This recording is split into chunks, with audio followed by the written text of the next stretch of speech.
All right, yo, everybody, once again, thank you for joining us and thank you for investing your time for a free game. This week, we're going to talk about getting a yes. And it's funny because it's one of those things that people have a lot of anxiety about and they wonder. We talked about last week about how to start. I mean, and that's just about like literally taking the first step.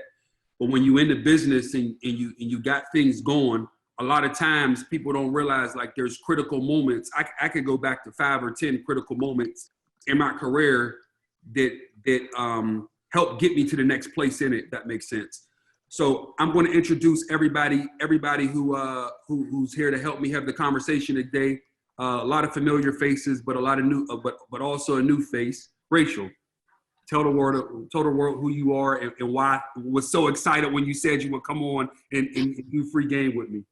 Oh man, okay. So, well, the accent you can't hide. I'm originally from Australia. So I started my, career or love for sneakers and street culture growing up in Melbourne. If any of you guys know Sneaker Freaker magazine, Woody I've got a big love for that guy and what they've created. And so it was a really awesome opportunity to grow up in that community. Grew up in my sister's streetwear brand. And I guess my journey took me to Hong Kong, working in strategy and agency brand work. And that's where I started my time with Adidas, which was probably about 15 years ago. And I moved to Hong Kong and started working with them there and was working as a merchandising manager. And it was really about bringing different product to the Asia market. And then I moved on to join the global team in Germany, was there for 7 years. And as part of being there, I was part of, I'd say, the early stages of collaboration. We were a small team and had an opportunity to build and grow the Jeremy Scott business, the Palace Skateboarding Partnership, Spezial, and Hold on, I can't let you slip in Jeremy Scott, because Jeremy Scott was a big ass moment for everybody who remembers Adi at that point, and even footwear at that point. And that was still, it was its own moment, but very groundbreaking. So anything specific you can tell people about that, because I'm sure there's going to be a lot of questions around it. Yeah, it was really about someone who loved product and loved our archive, and mixing this idea of our archive with new and fun ideas, but always celebrating the brand.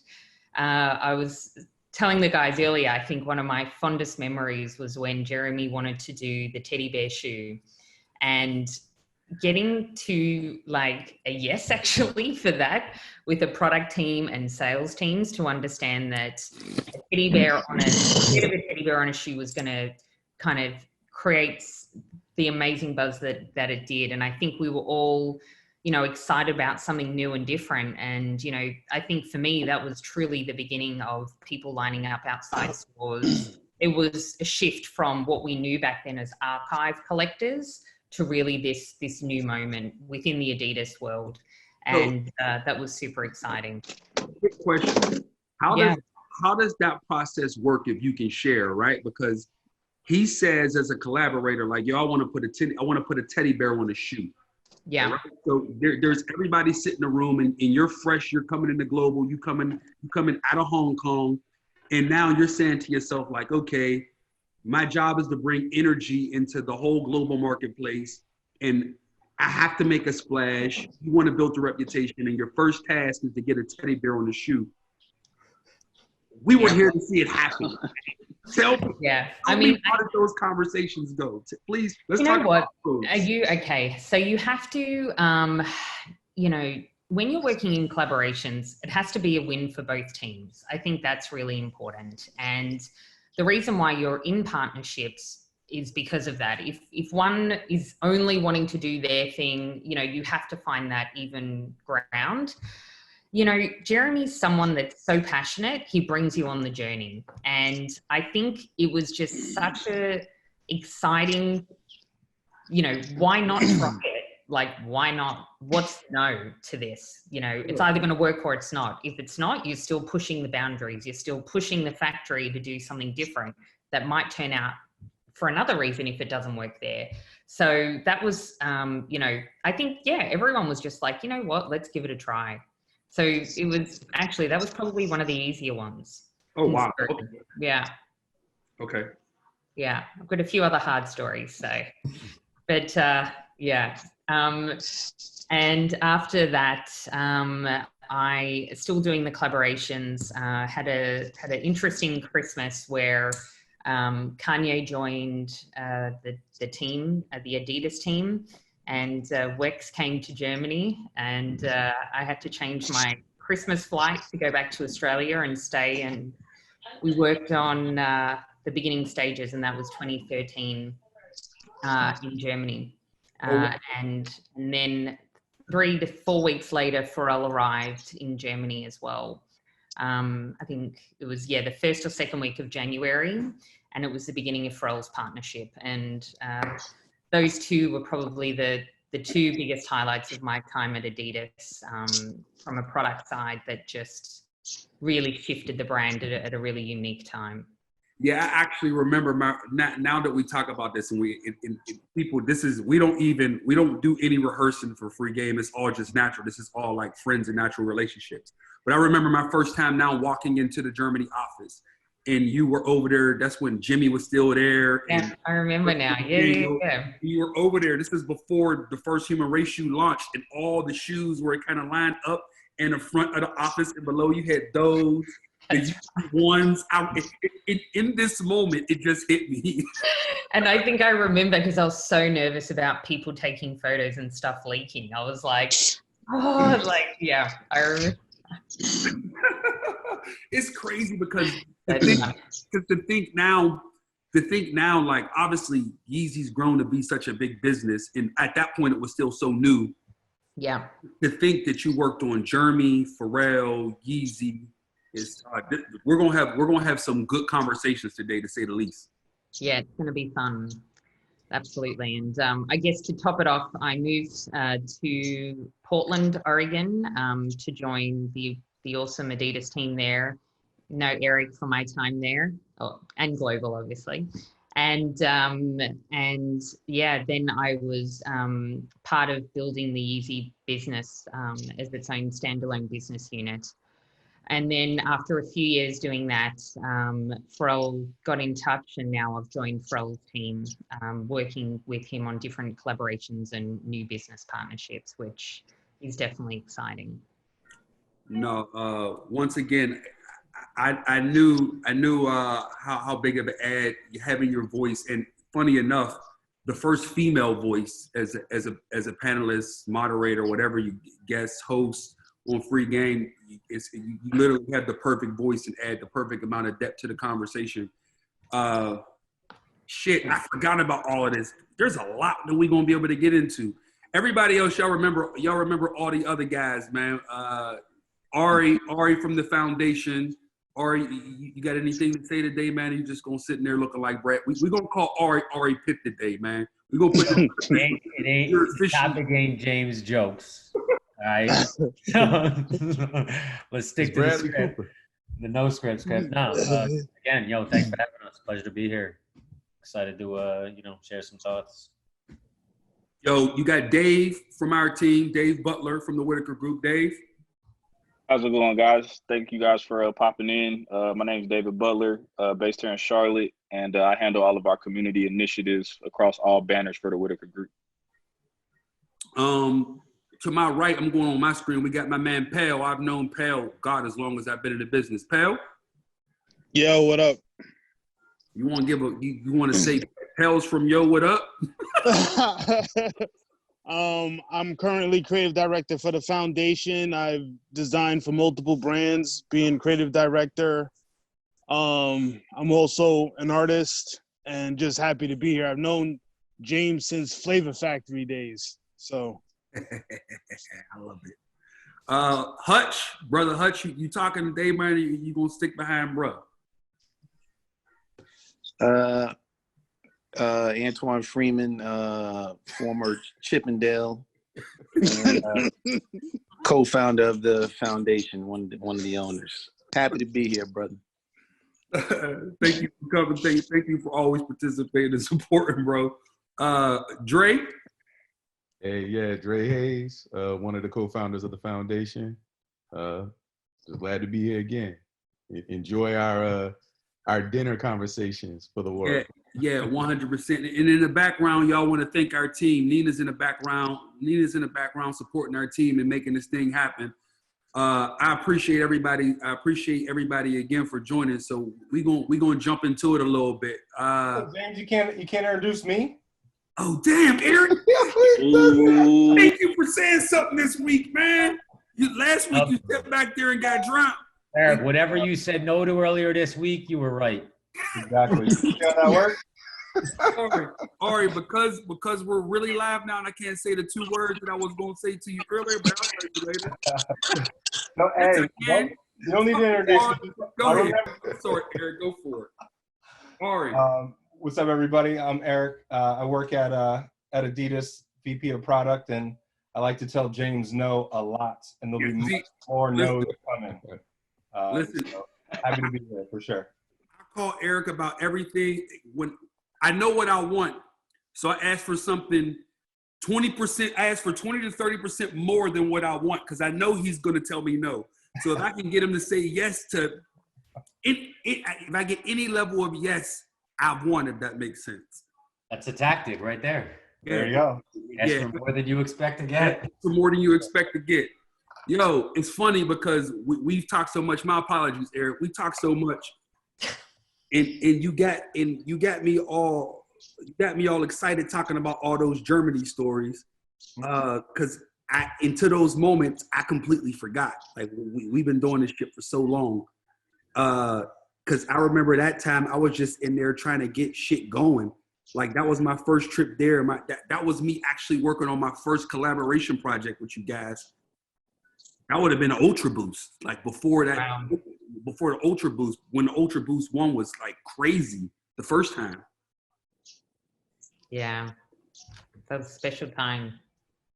All right, so we don't get into reminiscing because I can reminisce a lot. Dave, you want to jump into some questions? Everybody, I owe someone a question. Hold on, let me see if he's here. He texted me. His name is Chris. Chris Polycarpe.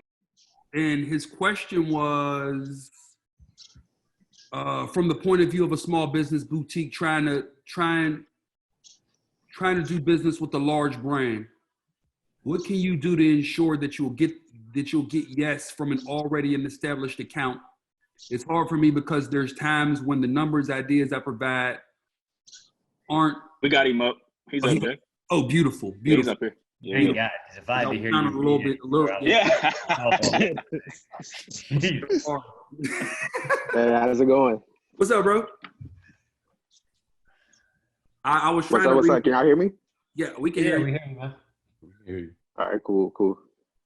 Yeah, so that was basically my question. So it's just like, how can you get a yes when you're trying to like get a partnership, and it's just like, you give them a deck and you give them the numbers and you give them your ideas, and it's like everything makes sense, but it's like you start coming across the brand equity aspect. So it's almost as if like what the partnership you're trying to achieve, like what they have, is kind of too substantial for what you have to offer. So it's like, is there like an approach that you have to give to go around that, or like what can be done differently to try to like ensure that yes? I mean, I think what I think you're asking is, you're saying you prepare yourself with a deck, but you don't think what you're offering has enough brand equity for a large brand to say yes. Yeah, that's the question. Okay, so I'll go straight to Eric and Rach on this and let them take it from the top because they've worked at large brands. And Ari and Dre, all you guys, but let's go for it. I mean, I can start, and then Rach, you can definitely. Go for it, man. That's great. I think, and I'll look at it too because I was a retailer in the past, so I can give it to you I can look at it from both sides. So one, as a retailer, you always want to show brands like what you can offer that others don't. And I know that's hard now. The retail landscape's so big, but like there's so many different little niches or niches within the industry that you can say, hey, how do I stand out? You know, as an example, you know, do large brands, you know, being a large brand, it's always tough to keep your finger on the pulse of this culture. So like, how can you provide that service? You know, in the past, when I was on the retail side, our kind of claim to fame or kind of special sauce was 99% of our stores were in the hood, and they were not in malls, they're in strip centers or freestanding stores. So we offered all big brands something that they couldn't get at that moment, you know. So how do you help yourself stand out with that? And then also location. And the guys Ari and Drake can attest to this too, from like just distribution. If you're trying to open up on like packed streets or packed cities, packed neighborhoods, it ain't gonna happen, you know. So it's like finding those special places where, you know, people can't get to, and then like that special sauce that you have as your own brand to bring to the bigger brands that they don't have to stand out. Rach, you got anything for him? Yeah, no, I think I love what Eric said about try not to be in a crowded space, because I think that's the hardest part for brands, you know. And what is it that you're offering? I think when it's so much about bringing the community together, that's something that's super exciting, because you're helping educate and kind of create this hub. And I think that's something that, you know, brands are looking for more and more, because it's not just about selling product. You know, you can buy product anywhere pretty much, you know, these days. And I think that's the thing that brands are looking for. What's that specialness that you want to give back? I think that's something that's really important to think about as well. And Chris, I could jump in with my perspective in coming in. I prided myself in opening in small markets, right? And it is hard getting the brand's attention, right? But you have to remember, you have to focus on getting one yes first, right? Because sometimes everyone wants to come in and think about the big win, right? Everyone sees if everyone heard Rachel when she opened, the three things they heard were Jeremy Scott, Yeezy, Pharrell. They didn't hear her talk about the beginning of the journey and everything that it took her to get from her coming into her brand, her going into Hong Kong, to getting into global, to getting to a point where Pharrell trusts her enough to want to ask her to come on to his team. And I'm sure that was a very tough conversation for him to have, to pry her out of the hands of Adidas to get her in the value that she brings. So it's about getting one yes first. Does that make sense?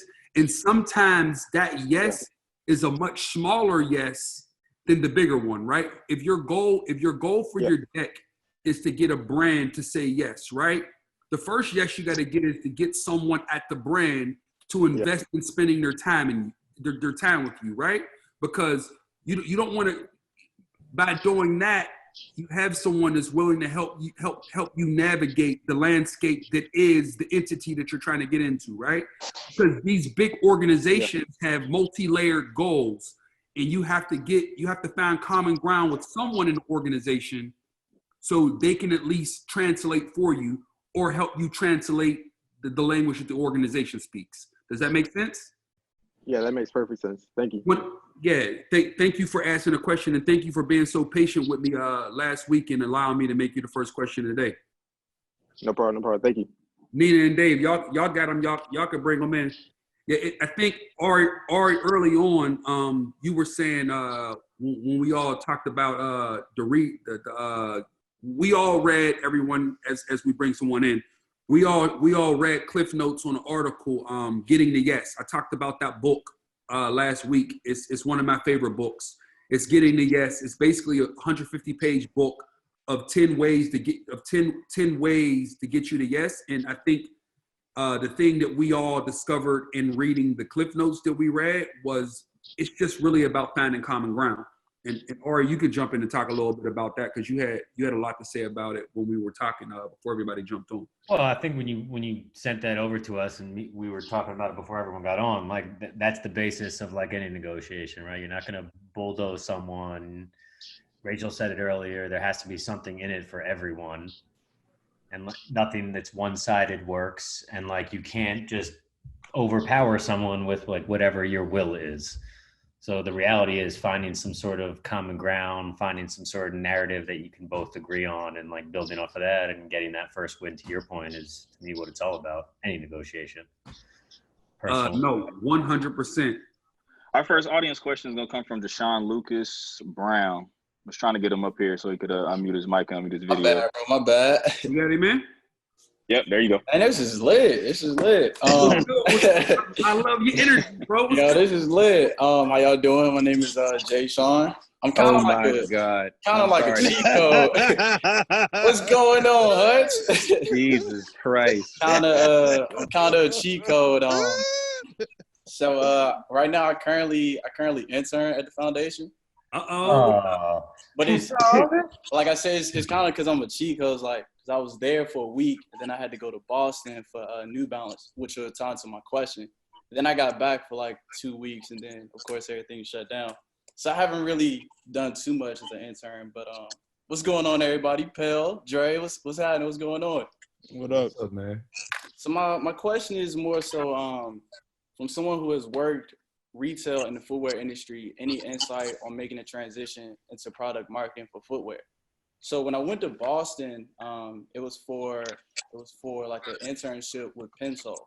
So it's kind of like a footwear design academy over in Oregon. Yep. And they did a 3-week program with New Balance, right? Yep. And so my job for the 3 weeks was I was the marketing manager for the entire project. And when I got back to New York, I realized like what I want to do more so in the footwear industry, and that's going down the product marketing role. But on the weekends, I'm working over at Foot Locker, and it's cool. It's doing that. I'm in the retail side, but I want to do more in the retail industry, well, especially in the footwear industry. So, like I said, my main question would be making a transition from retail to becoming a product marketer. Well, I could talk to you about retail, right? And I always say, prepare for your next job, right? If you're in retail right now and you want to get in product marketing, what can you be doing in the realm of retail that you're in? It helps prep you for your next job. Product marketing, I think, Rachel, you're the woman of the hour. Can you help him here any, or do I pass him off to one of the guys? No, I'm happy to help. I think retail is critical actually for product marketing. It's so important for you to understand the life cycle of product. I think that's something that sometimes can be underestimated. What's working in retail, what's working on the ground. When I joined Adidas, my first week I had to spend in a store in Hong Kong. And let's just say, I only speak English. Right. So I was helping a lot of tourists, but it was truly this amazing dynamic of seeing who's coming in, who's going to what product, what fits right, what are the things that are working. And that kind of knowledge can really help you build to what you want to be next. But I have to agree as well, what are those other things that you're doing in the background to help you? Love it or hate it, Excel is really important, and so is PowerPoint. And those kind of skills actually make a difference. So if you're interning and you can actually help your the manager do that stuff, that's those little things, that initiative really makes people go, I need to hold on to this guy when a job opens up. And I think it's, we're talking about this moment now where we're all in quarantine. If you're lucky enough to have a few extra hours, there's some amazing online courses for free right now. And even for myself, I'm looking to see what I can do to increase my knowledge. It's like, don't underestimate those little bits and pieces that are going to help you stand out as an intern. Because trust me, we are looking for people, and actually, when you find good people, you want to hold on to them if you can. So yeah, don't underestimate those things. Man, I think your bosses is on the line right now. I was going to say the same thing. Rachel's already trying to steal him. Man, I don't get a chance to. Hey, I'd like to add something to that. Yo, hello. I'd like to add something to that. I think that right now, everybody being quarantined is a perfect time for you to do your research. Everybody's at home. Like, carve through LinkedIn. Like, you have the world at your fingertips. carve through LinkedIn, carve through Instagram, find out who are these people that are actually making decisions and the people who are assisting them on their team, and reach out to them. Let them know what you just told us about. You did the internship over at Pencil, what you're interested in. Somebody's bound to give you a shot based upon your presentation and your tenacity. And the other thing to echo what Rachel said too is, so everybody hearing this, Harvard's doing free classes right now online. Every major university is doing free classes online right now. So let me repeat this. Harvard is doing free classes online right now. I'm gonna repeat it one more time. Harvard is doing free classes online right now. There was about 60 some classes up there that are free. Every major US university is doing free classes online. And I'm gonna repeat one more thing she said. Please don't think you can do any product job, even in retail, without understanding Excel, PowerPoint, InDesign. You need technical skills. You can't just do product because you think you understand what's cool. You need quantifiable skills. Yeah. And let me build off that. That's a great point, James, too. And what James is saying is basically you need the art and the science. So I'm in product marketing, and my team, and Rachel kind of talked about it, right? So Excel, understanding the business, understanding actually what product looks like, and also what the marketplace looks like. That's why retail is so important. You see customers come in every single day. Us and my team sitting in Portland, or the team sitting in Germany, doesn't have that. But so you got to be able to have that network and be able to tap in and say, hey, I know what's happening in Chicago. I know what's happening in Houston, et cetera, et cetera. I know what's happening in China. But the only way you have that kind of that foundation of skills is being in the store and understanding what to look for. What are they wearing? What's on sale? What colors are they wearing? What colors are on sale? Like all these things build up your acumen to have a product knowledge and a product kind of eye for this product in general. The other thing too, if you work at Foot Locker, like just in the store, ask the people in New York if you can talk to some of the buyers. They can give you more insight, especially around Excel and things like that. The guys mentioned free classes. You got people that you work within your company that can help you with that too. Hey, yo, Jay, check your chat inside Zoom for me. Okay. Let me see. I see. Appreciate it. Oh yeah, beautiful. He just put it in there for you. Did we answer your question though, bro? Yeah, You asked a very good question because you were able to get a lot out of everybody. Right. And I hope you look good in front of your bosses too, man. I'll try. Nah, he getting fired as soon as we get back. That's hilarious. All right, Jake. Thank you, bro. Man, I thank y'all. Y'all have a good one. Peace. All right, the next question we got, that was a good one. I think with Jay Sean, coming in, having a lot of relationships in the room, it kind of makes you think about how you properly manage them. And we got a question that lines up with that from Kevin Barnett. So we're going to bring him in next. And Dave, some people are saying, Nina and Dave on our side, some people are saying they can't get in Zoom. And if y'all see Tanya Jones try to jump in, please let her in. And Jeff Atienza.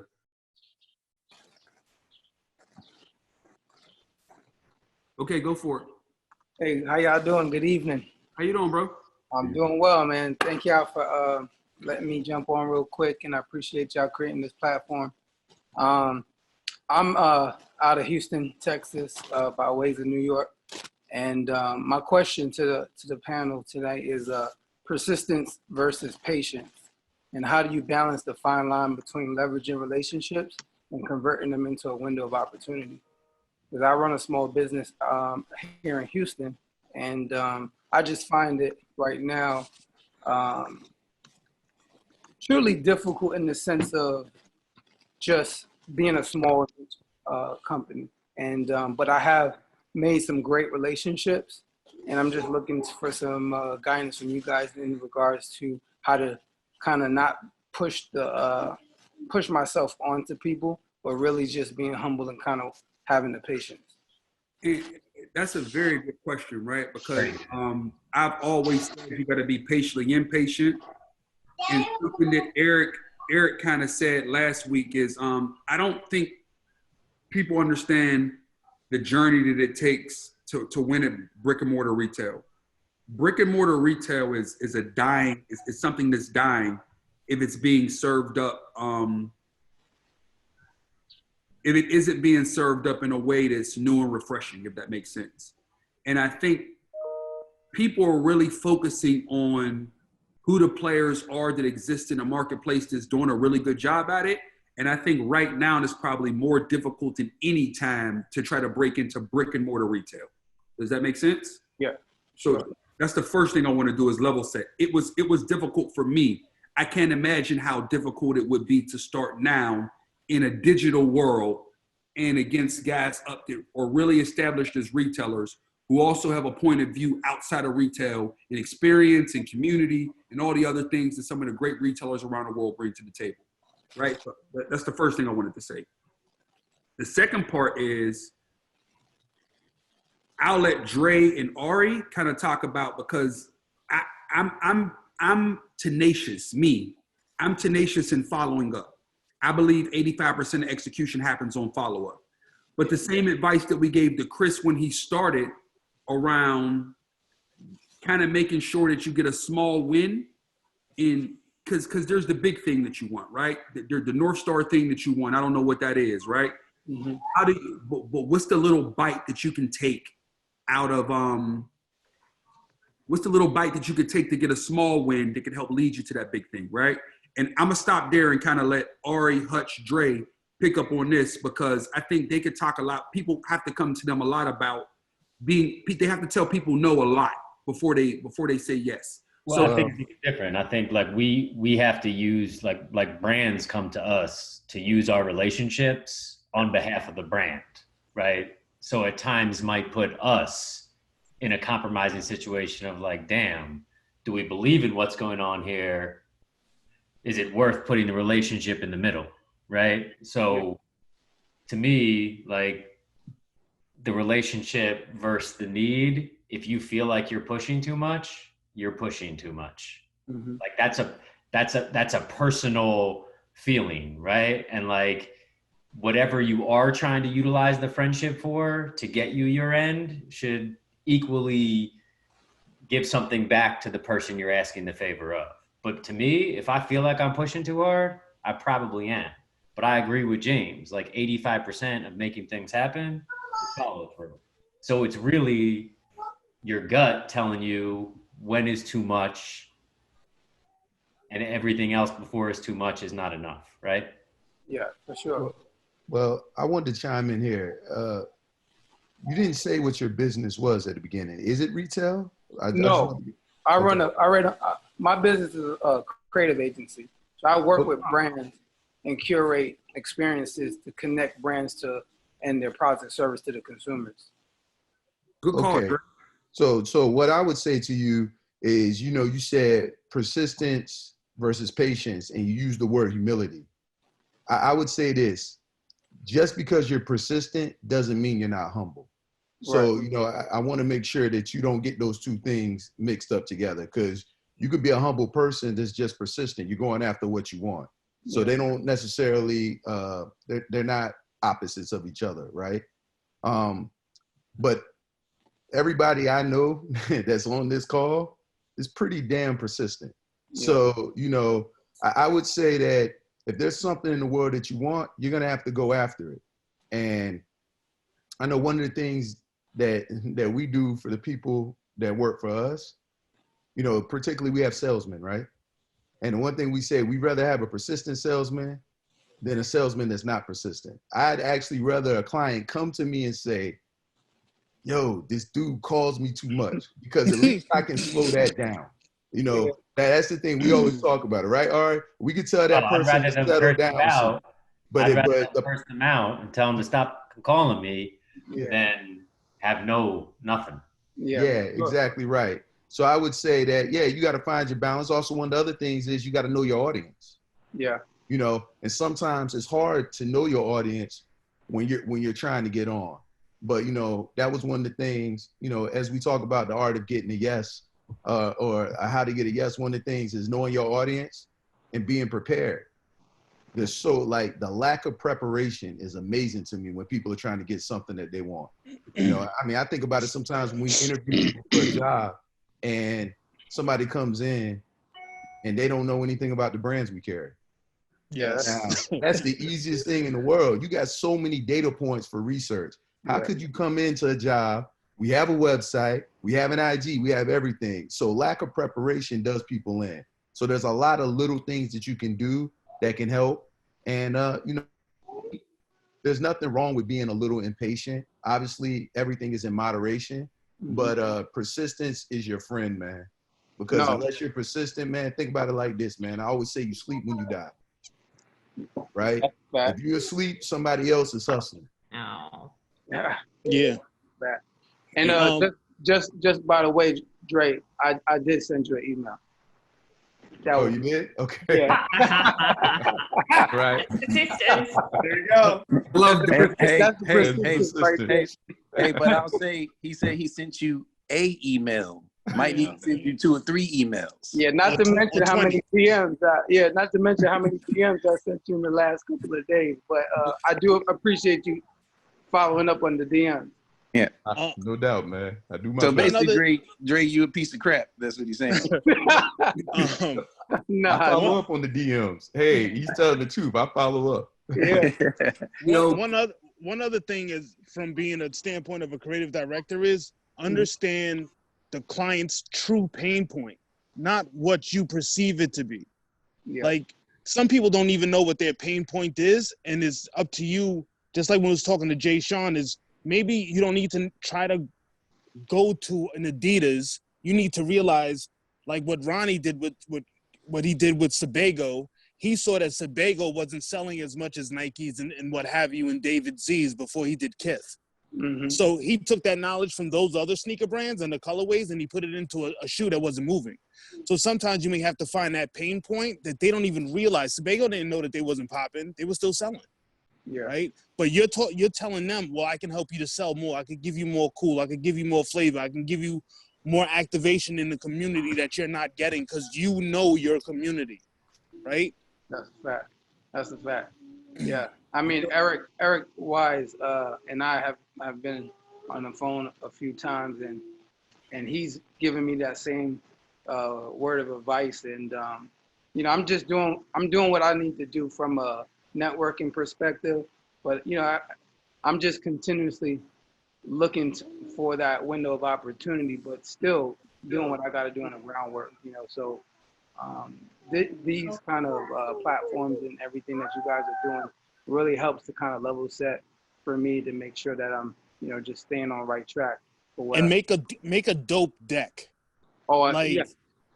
Have a dope deck. Because I'll tell you what, James has a dope deck. All right.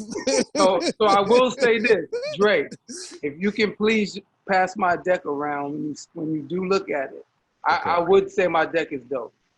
All right. Yo, brother, I'll check it out. Yo, Kevin, my apologies early on for assuming you were in retail when you said No, it's all good. It's all good. I sent you a DM long time ago too, James. On blast. And I saw that you read it, but I did tell you in that DM that one day we're gonna laugh about it, and maybe this is the day that it finally came to fruition. But I did tell you that it was probably last year. 100%. But I'm gonna let Hutch jump in and say the same thing he said to you again. Hutch, can you say it one more time? You sent one DM. Sometimes you got to send multiple. Follow up. Yo, follow up. Like, it's annoying, right? Rachel, how many times do you got to follow up to get what you want sometimes? Well, I've already got some messages to get people some Yeezys, it seems. So you know, that's my constant, yeah. No, I think DMs are good. I actually think DMs are better than emails. So I would keep on DMing. That's my advice. And DM other people, not just James. Exactly. Yeah, you're right. Yeah. Right. Yeah. Yo, Kev, so we gonna let you jump off, bro. Make sure you DM me tomorrow. I slotted 2 hours tomorrow to DM. So if you wanna chat about something, send me your deck. I'll give you some feedback. Not a problem. I'm actually gonna DM you right now. All right, bet it up. Thank you, bro. Thank you, guys. Okay. Yo, Tanya Jones is on, and I think Jeff Staples on. If they're on, bring them both on. For sure. We'll send some camera requests to them. Next question is gonna come from Linwood Johnson, and he's kind of representing a slew of questions that we kind of got that are about the same. Really more so talking about how to get brands accepted from buyers and stuff like that. Down a little bit. Yo, what's up? What's up with you, bro? Nothing. So I guess I'm a former intern at the foundation. Jesus Christ. Dang, I really know how to pick them, man. All Good the gracious, interns, what's happening today? interns is coming out the woodworks. So people know I used to work in the foundation and I guess work in entertainment and stuff, and they always ask me about their new brands, like how to get their new brand seen. And a lot of them are I wouldn't put in front of people, but what do Dre and them? How y'all find new brands or like identify new brands and get buyers to buy into the new brands that comes to the foundation? All right. I guess I'll take this. How you doing, Linwood? What's good, man? I'm in the car. Yeah, everything. If the intern is still on here, everything they're telling y'all to take advantage, like, is these relationships are like it changed your life for real. All right. So Linwood, when it comes to brands that are trying to get put on, you're saying for the foundation to work with them? Yeah, for y'all to work with, or for to get you guys have new brands that people have never heard of in America. How do you guys get the buyers to buy into you? Like, how do you get a big brand, you know what I'm saying, to get your stuff sold to the stores? Well, I guess this is the art of getting a yes, right? So obviously the playing field is not the same. So like if we are representing a brand that's here now, we built a reputation over time. So we'll at least get the attention of different buyers to at least take a look at the brand. But there's a lot of factors people are looking at. It goes back to like one of the things is white space. What's different about the brand? Like, a retailer has they ask their own questions. Why do I need this? Sometimes they don't need it. So if they don't need it, then there's got to be something else. Our relationship can only take us so far.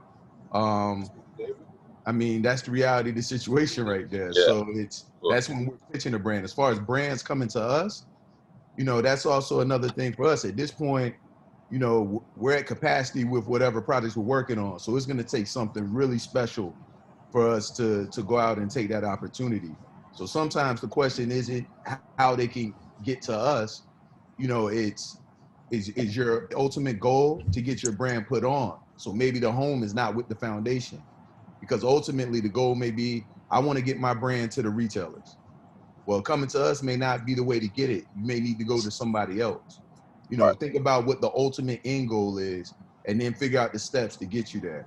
Because we have conversations with people like that sometimes, and they'll come and reach out to us and be like, I just want to be inside the organization. And reality is, they may not ever be able to get in this organization, and they shouldn't keep waiting, because there's other opportunities out there. If you're gonna wait 3 years, that's 3 years you could have been on the shelf.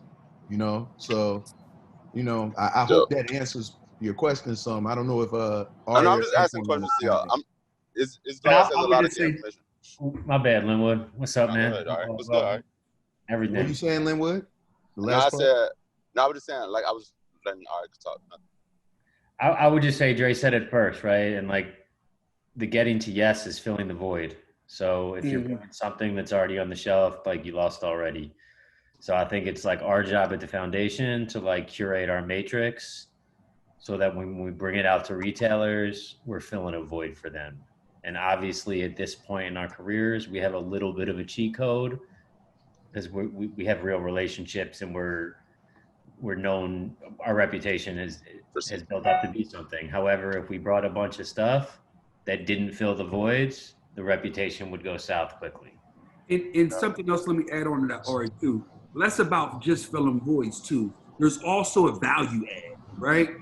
Because a lot of the guys out here who do retail really well, they're about integrity and value add, right? So there's a lot of things out here that we can all just sell shit, right? And sell things. But it's about the things that we all get excited about, or they fill a void and they add value to what we're building. Does that make sense? So if you're better than something, listen, when I go to make a move, I'm betting that I'm better than the other person making a move. Does that make sense? And if I'm not better, I'm betting that if we go 12, they're going to fall before I fall. Does that make sense? So there also has to be that. But you also got to know when to hold and when to fold. Does that make sense? and less about Orator Foundation. That's just business and yes in general. Does that make sense? Did we answer your question, Lord? I want to make sure we got you in before we Yeah, he's muted for some reason. Oh no, you're cool. Yeah, it's the question. Thanks. Yo, thank you said we did answer it? Yeah. All right, thanks for investing your time, bro. We appreciate you. All right. Blessings. Our next question is gonna come from Chantel. She got a question about reading the room. Ooh. Sounds like a good question. Eric, that sounds like a good question. I can tell y'all right now. It's a good question. Oh, blast. Oh, what's Hi, going on? everyone. Hey. Man, we got all these homies in the room, man. What's going on? Man, so hello, everyone. This is not my industry at all. I am an after-school director for a nonprofit here in Houston. So a lot of people interaction, a lot of teaching and training, and a lot of community building. That's kind of my passion. But I haven't missed one of these because I find value in being able to glean information and wisdom from different pots. And so I'm super excited to be on this one. This right here is my jam. This is my okay, so this is for Rachel, or anyone can answer it. But one of the things that I do, I teach my students here at the Forge, and I believe everyone needs to know how to do this, which is read the room. It's very important. How do you all do that? How do you do that, Rachel, in your field? And then a follow-up to that, as a female, how do you kind of dictate your posture when you're meeting with, whether it's potential partners or brands? How do you balance being too eager or too laid back or too relaxed or too pushy or talking too much? Because I feel like sometimes as women, we have to balance that, like, like relationship building. But just for all of you in general, how do you do that while letting your authentic self shine through? Rachel, you go first. All right.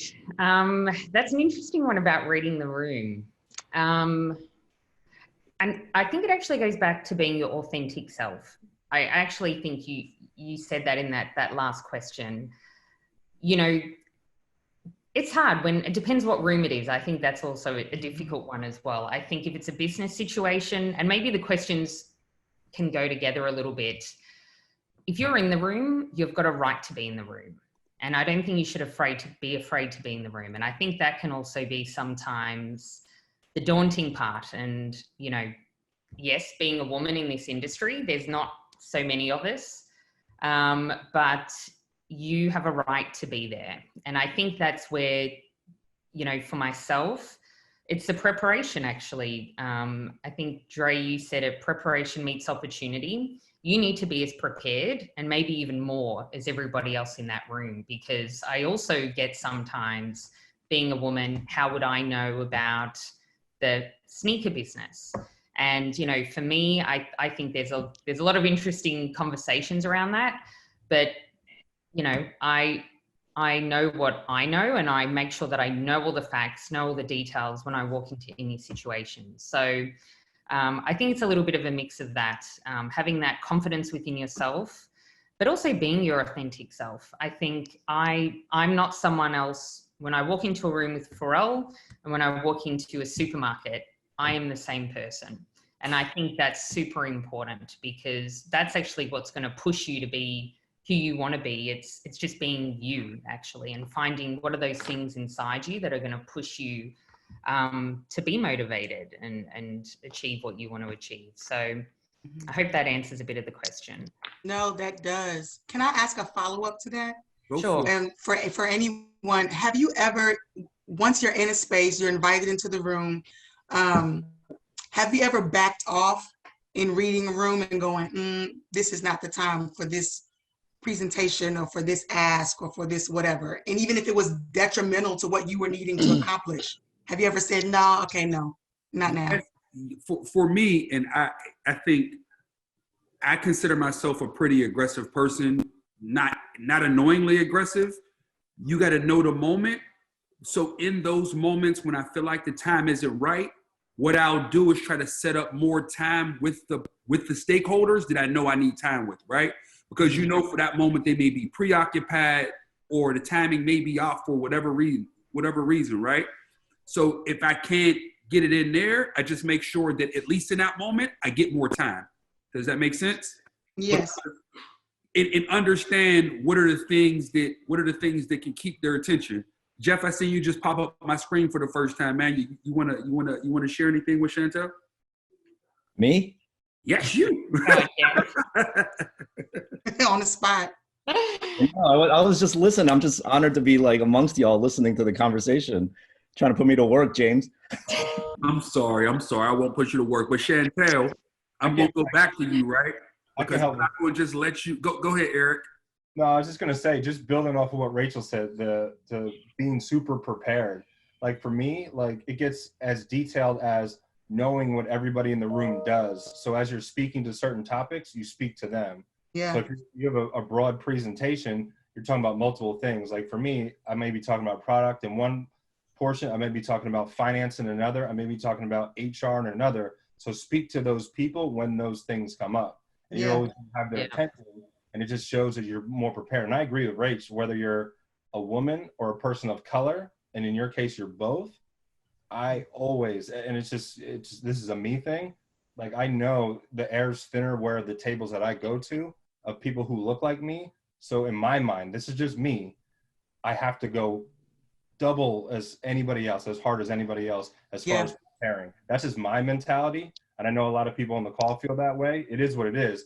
It's just the way it is. I feel that I got to go above and beyond to be that much more prepared to show up in a certain way. But that getting so detailed is knowing who the names of people, what they do, and speaking to them and talking to them, you know, as you talked about their topics, just shows something of just confidence and being prepared, which takes you a long way. So watch this, Eric. Now that you went to a key point about being over prepared when you're a woman and a person of color. Now, Chantel, that you just came on quizzing us, which she actually does, I got to give a lot of props to. Chantel helps lead the Forge team. The Forge team basically takes care of the kids in Third Ward in Houston. Basically, the kids who, hold on, Chantel, let me let you tell a little bit about what you do.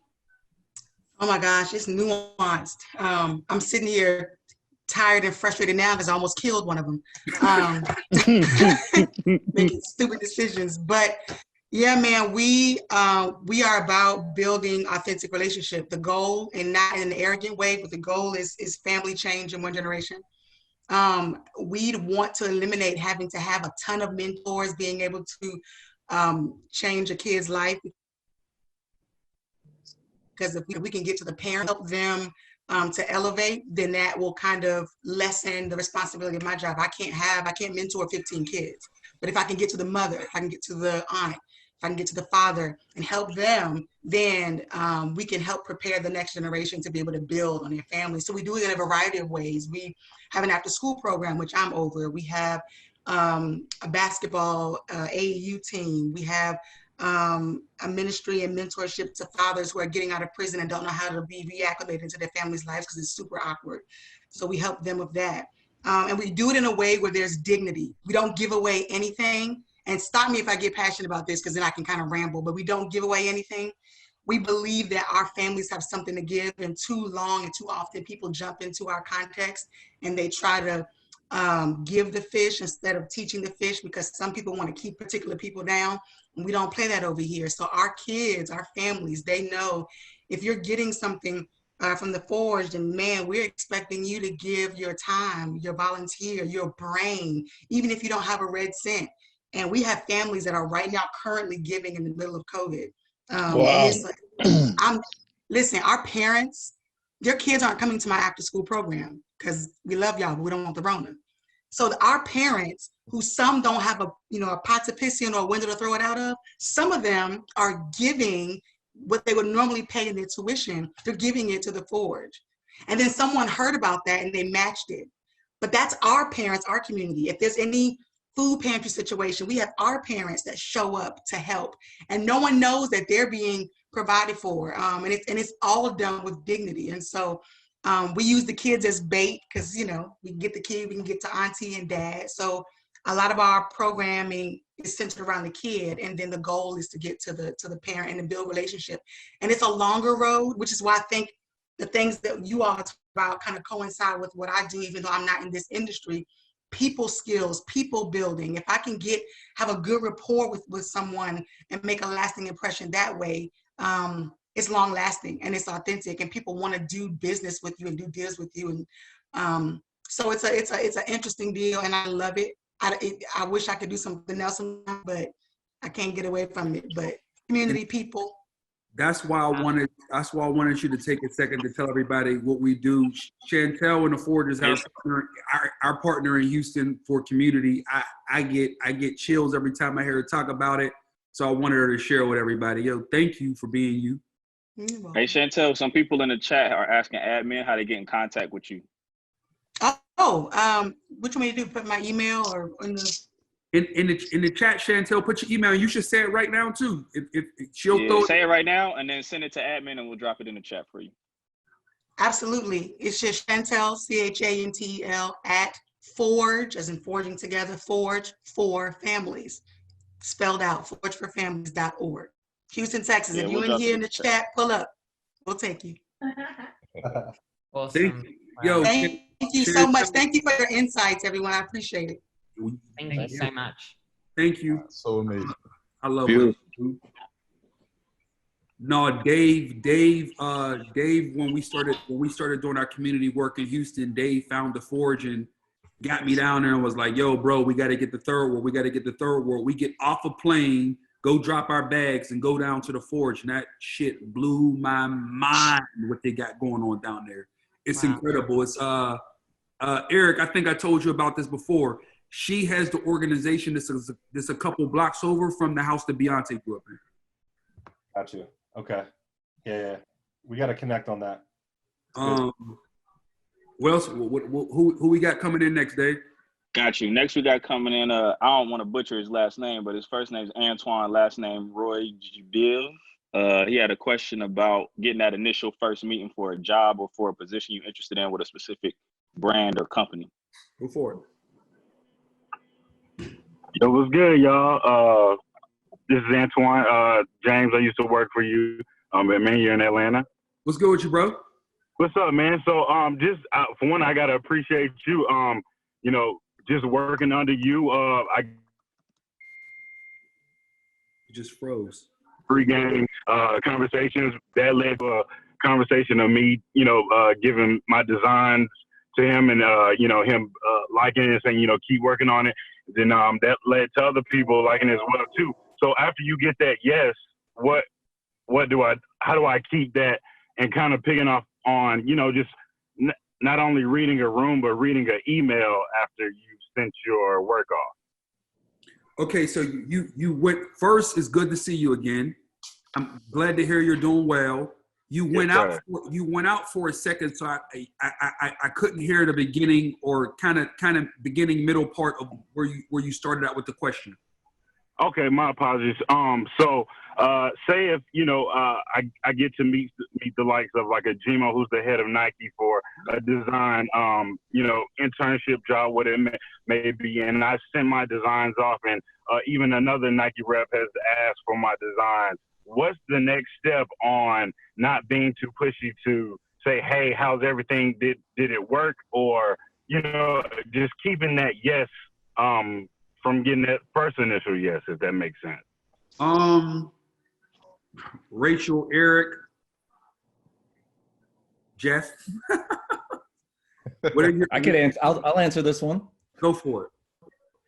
I mean, if you've already gotten the initial response and it's been positive, I would say you should have no ill will towards trying to get to the end of that conversation, and what I always like to tell people is like, you're allowed to say no. Like, I just want to hear back. Like, if you're sort of sending a bunch of messages and, and you're not getting any responses, I'm always the one that's going to be like, hey, if you're not down with it, it's all good. Let's just keep it moving so that we just understand. But there's no reason why a person who responded to you initially and then sort of becomes unresponsive shouldn't at least have the courtesy to sort of say that to you. You know, they might be really busy or going through something, so at least give them the option to be able to do that. And then layer on what he's saying too. Also, when you're talking about big corporate, big companies, Nike, Adidas, and I can speak to Gmo specifically. Gmo's a homie. The Jordan organization is a complicated matrix to weave, right? So G may be really into what you're doing, right? And into that design and into that aesthetic. But G is design. There's also product. There's also brand marketing. And there's also stories that work 3 or 4 seasons out, right? So to Jeff's point, sometimes it's about being armed with the right question to ask, right? Like, hey, G, how do you feel about what I sent you? What are potential next steps to this conversation? And how can we keep this conversation moving forward? And what's some potential feedback that you can give me when you have time? Does that make sense? Sometimes, to Jeff's point, you have to be the aggressor.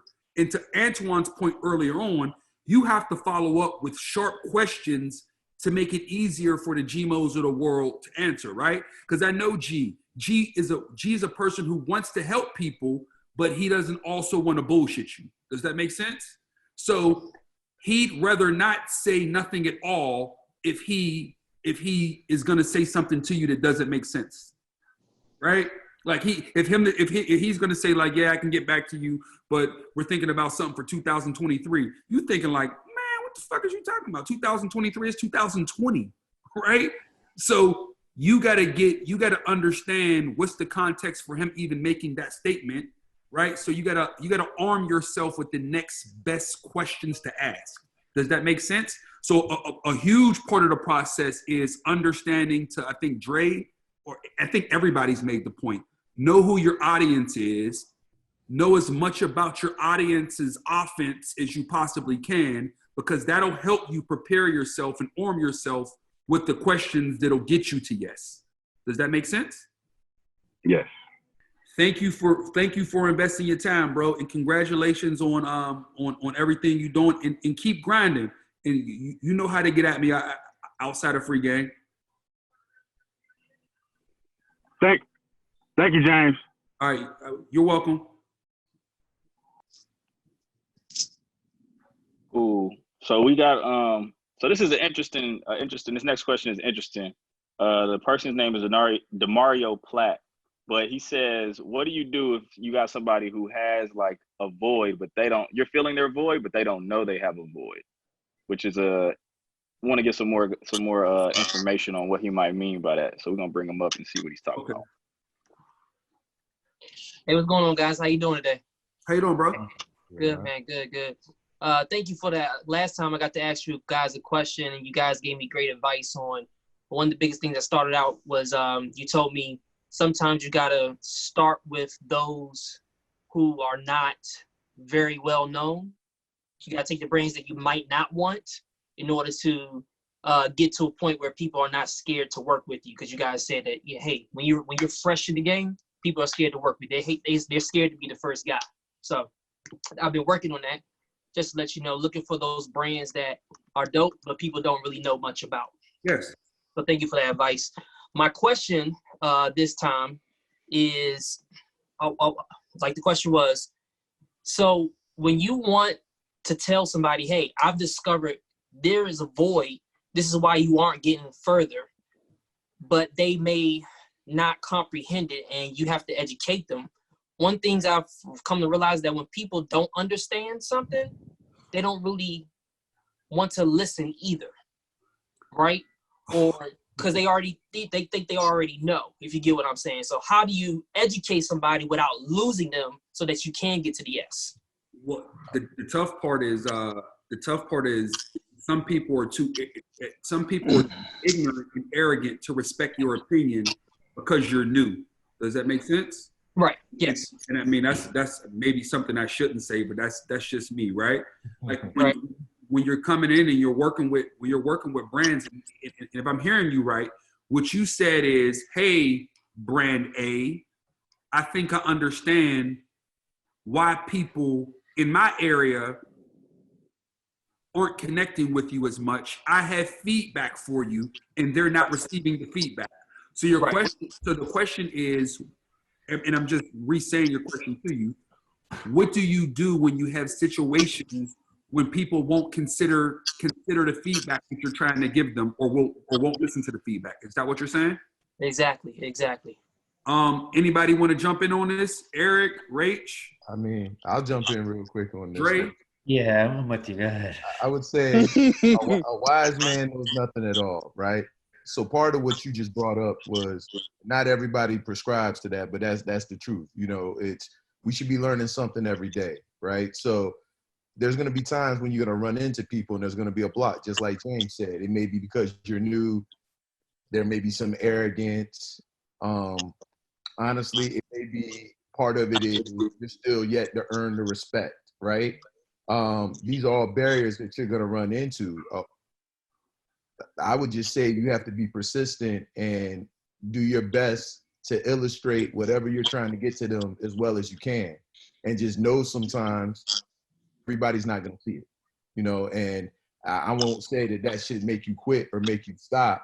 If you really believe that this is something you need, or you need to get this message to this person, you got to keep going at it. I mean, you know, your goal is to get a yes, right?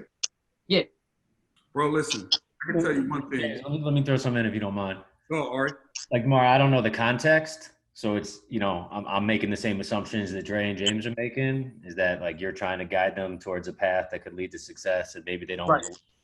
And I'd say lots of people like think very highly of themselves and don't invite the opinion of others in because they perceive it as a threat or a diss or whatever. What it really is a lack of intelligence. But sometimes it's what you're trying to say to them. It's how you say it, right? So sometimes you may be perceived as like being combative, even though you don't mean to be. I mean, looking at your persona or hearing you talk now, I can't imagine that's the case. But sometimes people perceive you a certain way. So a lot of it is just figuring out the way you can say to them that it will be perceived the way that you want it to. Right. So every good sales book or pitch book has like feel, felt, found, relieve, relate, request. Right.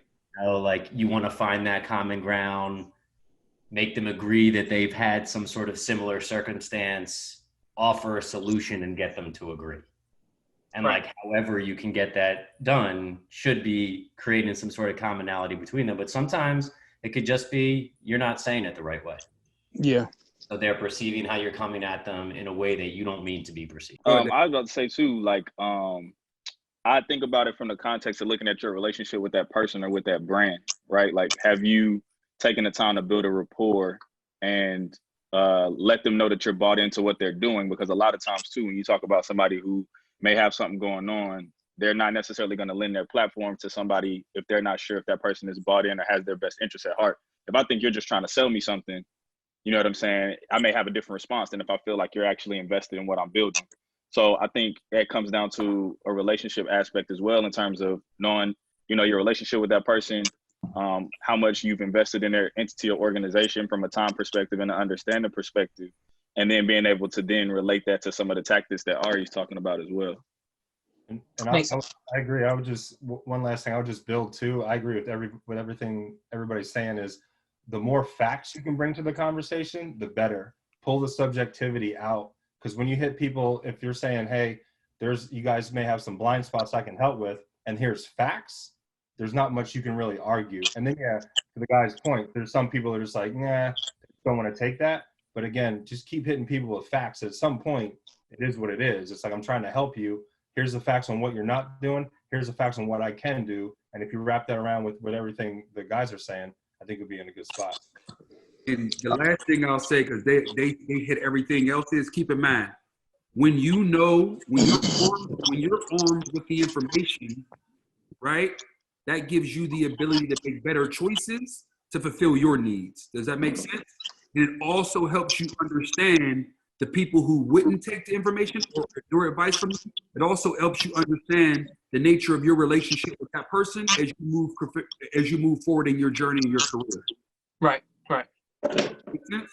Yeah, it makes perfect sense. Thank you, guys. Appreciate all y'all. Yeah, appreciate you, bro. Dave, what we got? Yeah, we got a couple random, not random, I don't call them random, but there's a few people who like don't have their names changed. And one of them is just kind of like, this question came from a name that just says iPad, but we can go ahead and ask it. And it has to do with kind of, it says, how do you select your niche or crowd and keep them revolving? And, you know, they're saying yes to your product. Like basically, if you have already curated a community, how do you continue to dig and invest into that specific community? Okay.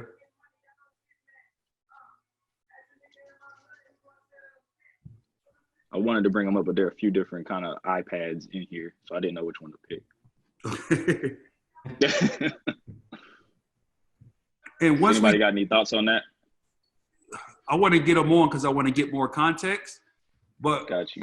But Rachel, you being a special guest, I'm gonna put you on the spot with a dope story after this question, because I'm still thinking about that first walk through the office, and I'm not letting that go away. My name is McNeil Stewart. I actually used to work for James downtown Pittsburgh at Social Status. And while I was there, I saw a lot, I experienced a lot, I learned a lot, and I grew a lot. But I'm an artist, and I have a lot of different talents, a lot of different things that I do. I got my photography stuff right there in the camera, actually. So whenever I'm dealing with my artistic side, sometimes I don't know how to keep people coming back. A lot of people say they're like, oh, we miss you, we want you to do this and that. We have, we love your work and all that. But in the same sense, I don't think that they value it. I just think that they like to see it. Like, it's just something to do. Like, it's just there. So I feel like it's not valuable. And even though they see it or want it, it's just going to like fizzle out, like the hype from friends or people that know you. Yeah. So once you go to a bigger stage, how do you keep a wider like audience in tune to your brand without like pushing them away? Like, how do you, the clothing you select for them and what they like, how do you handle their feedback, I guess, Pell, you want to jump in? I'm trying to understand. He started as talking about an artist, but then he went to brand. So are you talking about like fine art? I'm pretty versatile. I draw, I take photography, I edit videos. I do a lot in the artistic realm, but my general vision is to have my own studio brand, I guess. And before I even get started, I know how to get started. I want to understand how to control my audience, because those are the people that keep you alive in the business. Without a good following, you're just going to crumble down to whatever. And I feel like asking how to create an audience or how to control one? I'm sorry. Like how to control one, like how, like, I'm an artist. I'll be able to flip what you guys give me and, put it to myself. But from a brand standpoint, how do you guys keep your people coming back and interested? Well, here's the first thing I'll say before we flip to anybody, because I was going to push it to Pell because you said creative artists. We wake up every day and we have to reinvest in our brand every day. I've said this countless times, and if you worked with me in the past, you probably heard me say it or heard somebody say it about me. I'm always shadow boxing with the 20-year-old version of myself. So every day you got to wake up and build your reputation. The thing, it annoys me most when someone questions me about things that I think are innately me, but it's still, that part of me still isn't drilled in enough in them. Does that make sense? That's like someone saying, like, if you drop $1 from me, if you drop $1 in front of me, I'm not going to pick it up and hand it back. I'm going to give you your $1 back. But if somebody questions that about you, then you're kind of like, damn, you think I'm that kind of person? And it annoys me because I got to wake up every day and show the world who I am again every day. Does that make sense? And yes. the difference between the people who do life really good and people who suck at it, the people who suck at it at some point get arrogant and think they don't need to continue to show the world who they are and what they do. If you're watching the MJ documentary right now, the one thing that's consistent that he said every game is, this is going to be the first time since somebody paid money to see me show up and do what I do. I'm going to put on a show and make them understand what this thing is about. Does that make sense? I wake up every day with that attitude. I'm going to wake up every day and put my foot on the world's throat and show them what this is about and show them how I get it in every day. Does that make sense?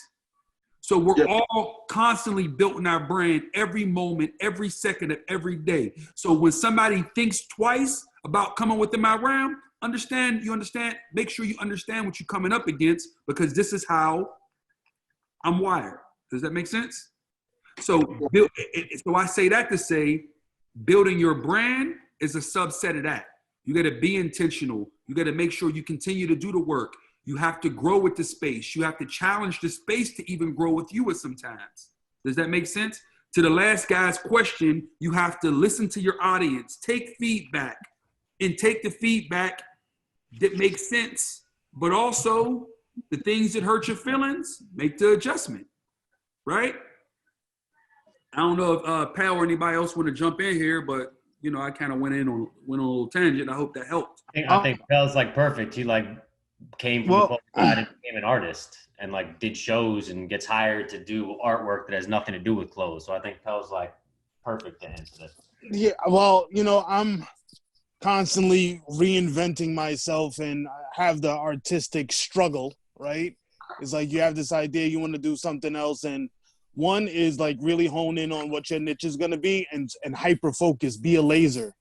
Be a laser. Like, I know you doing photography, you're drawing or whatever, but pick one thing and just barrel through that, because that's going to make people know you. And once you get your name known for something, you can start showing them other services. The other thing is you have an idea of what your brand is, but when you put it out to the world is going to tell you who they believe you to be.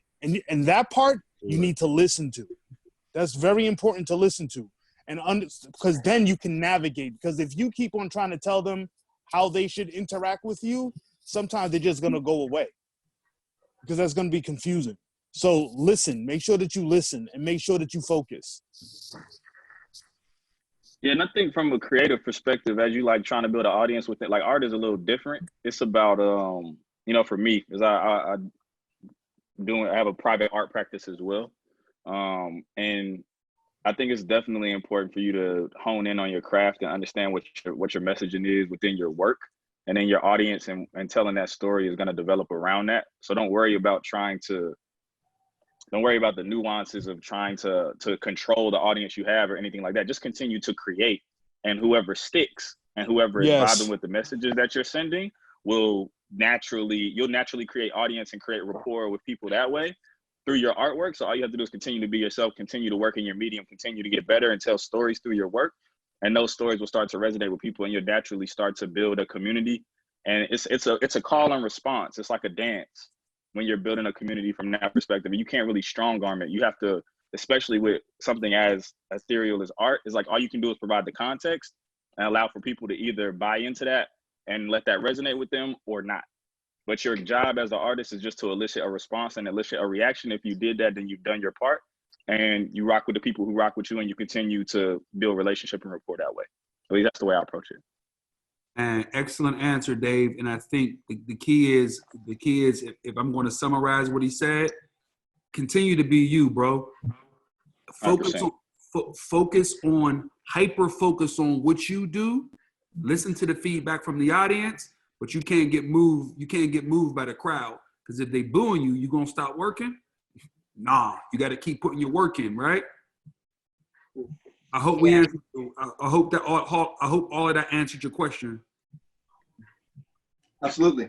I hope you well, bro. Or Rachel, you about to say something? Yeah, I was just going to say that's an interesting one where you asked me about earlier about Jeremy and like what was the struggle with the teddy bear shoe, or all these ideas that sometimes people aren't ready for, and you have to fight for what you believe in, actually, because you know you can see it and you have to follow that as well. And what can come from that, I think, is pretty special. But you have to believe in you as well.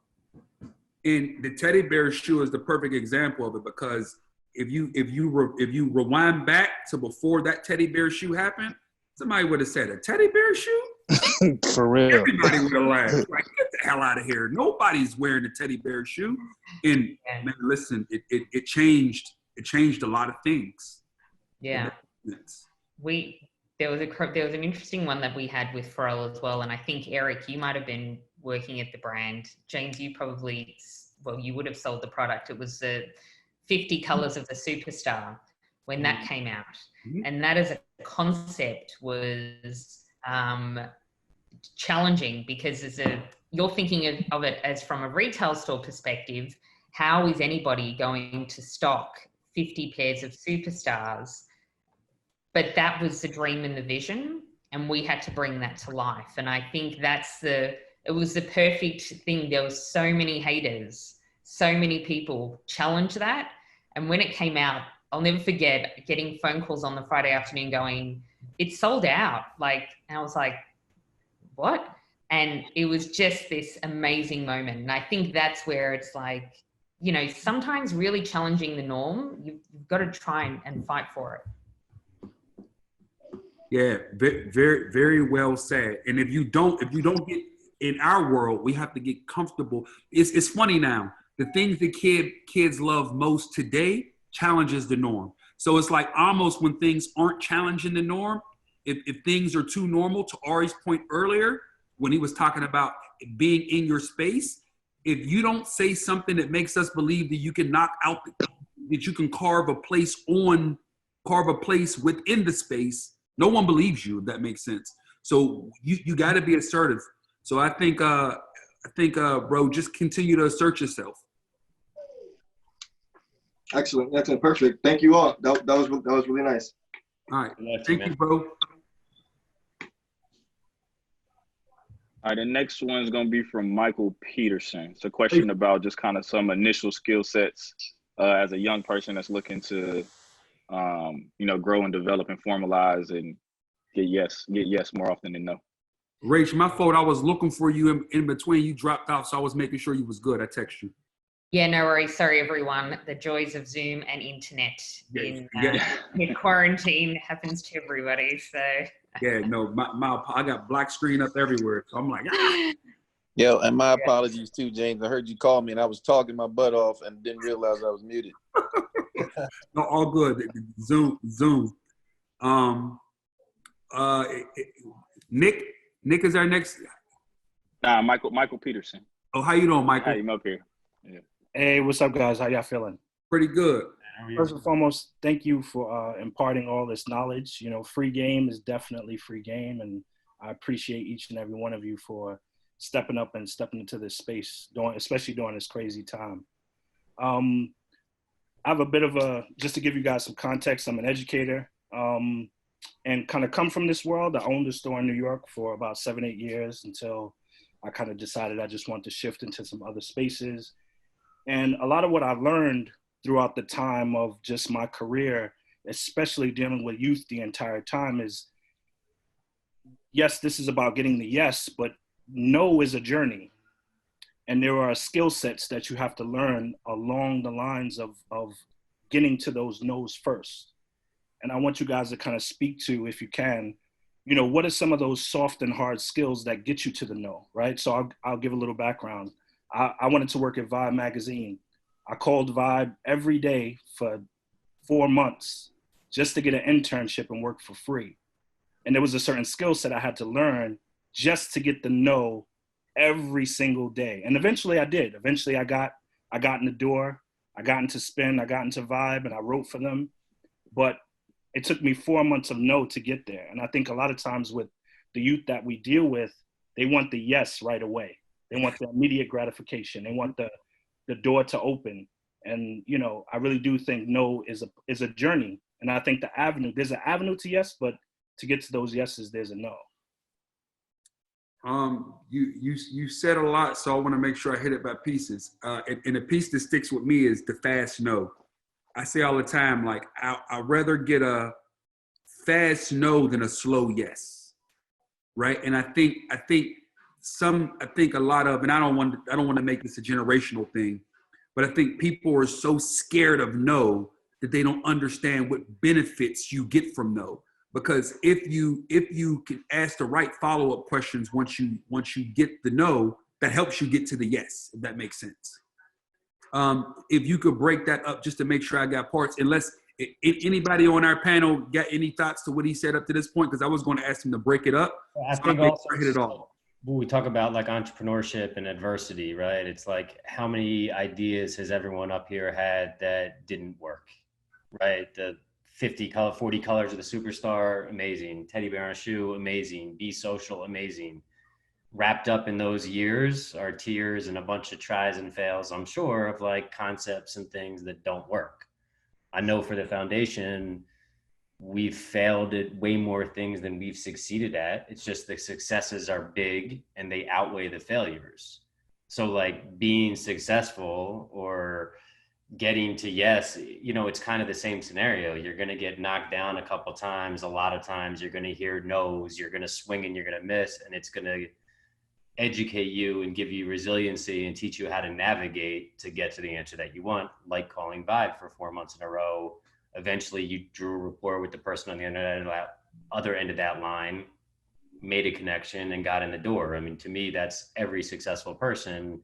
The no's and the adversity and the failures teach you what you need to do to be successful or get the yes. So it's just lessons. 100%. Yeah.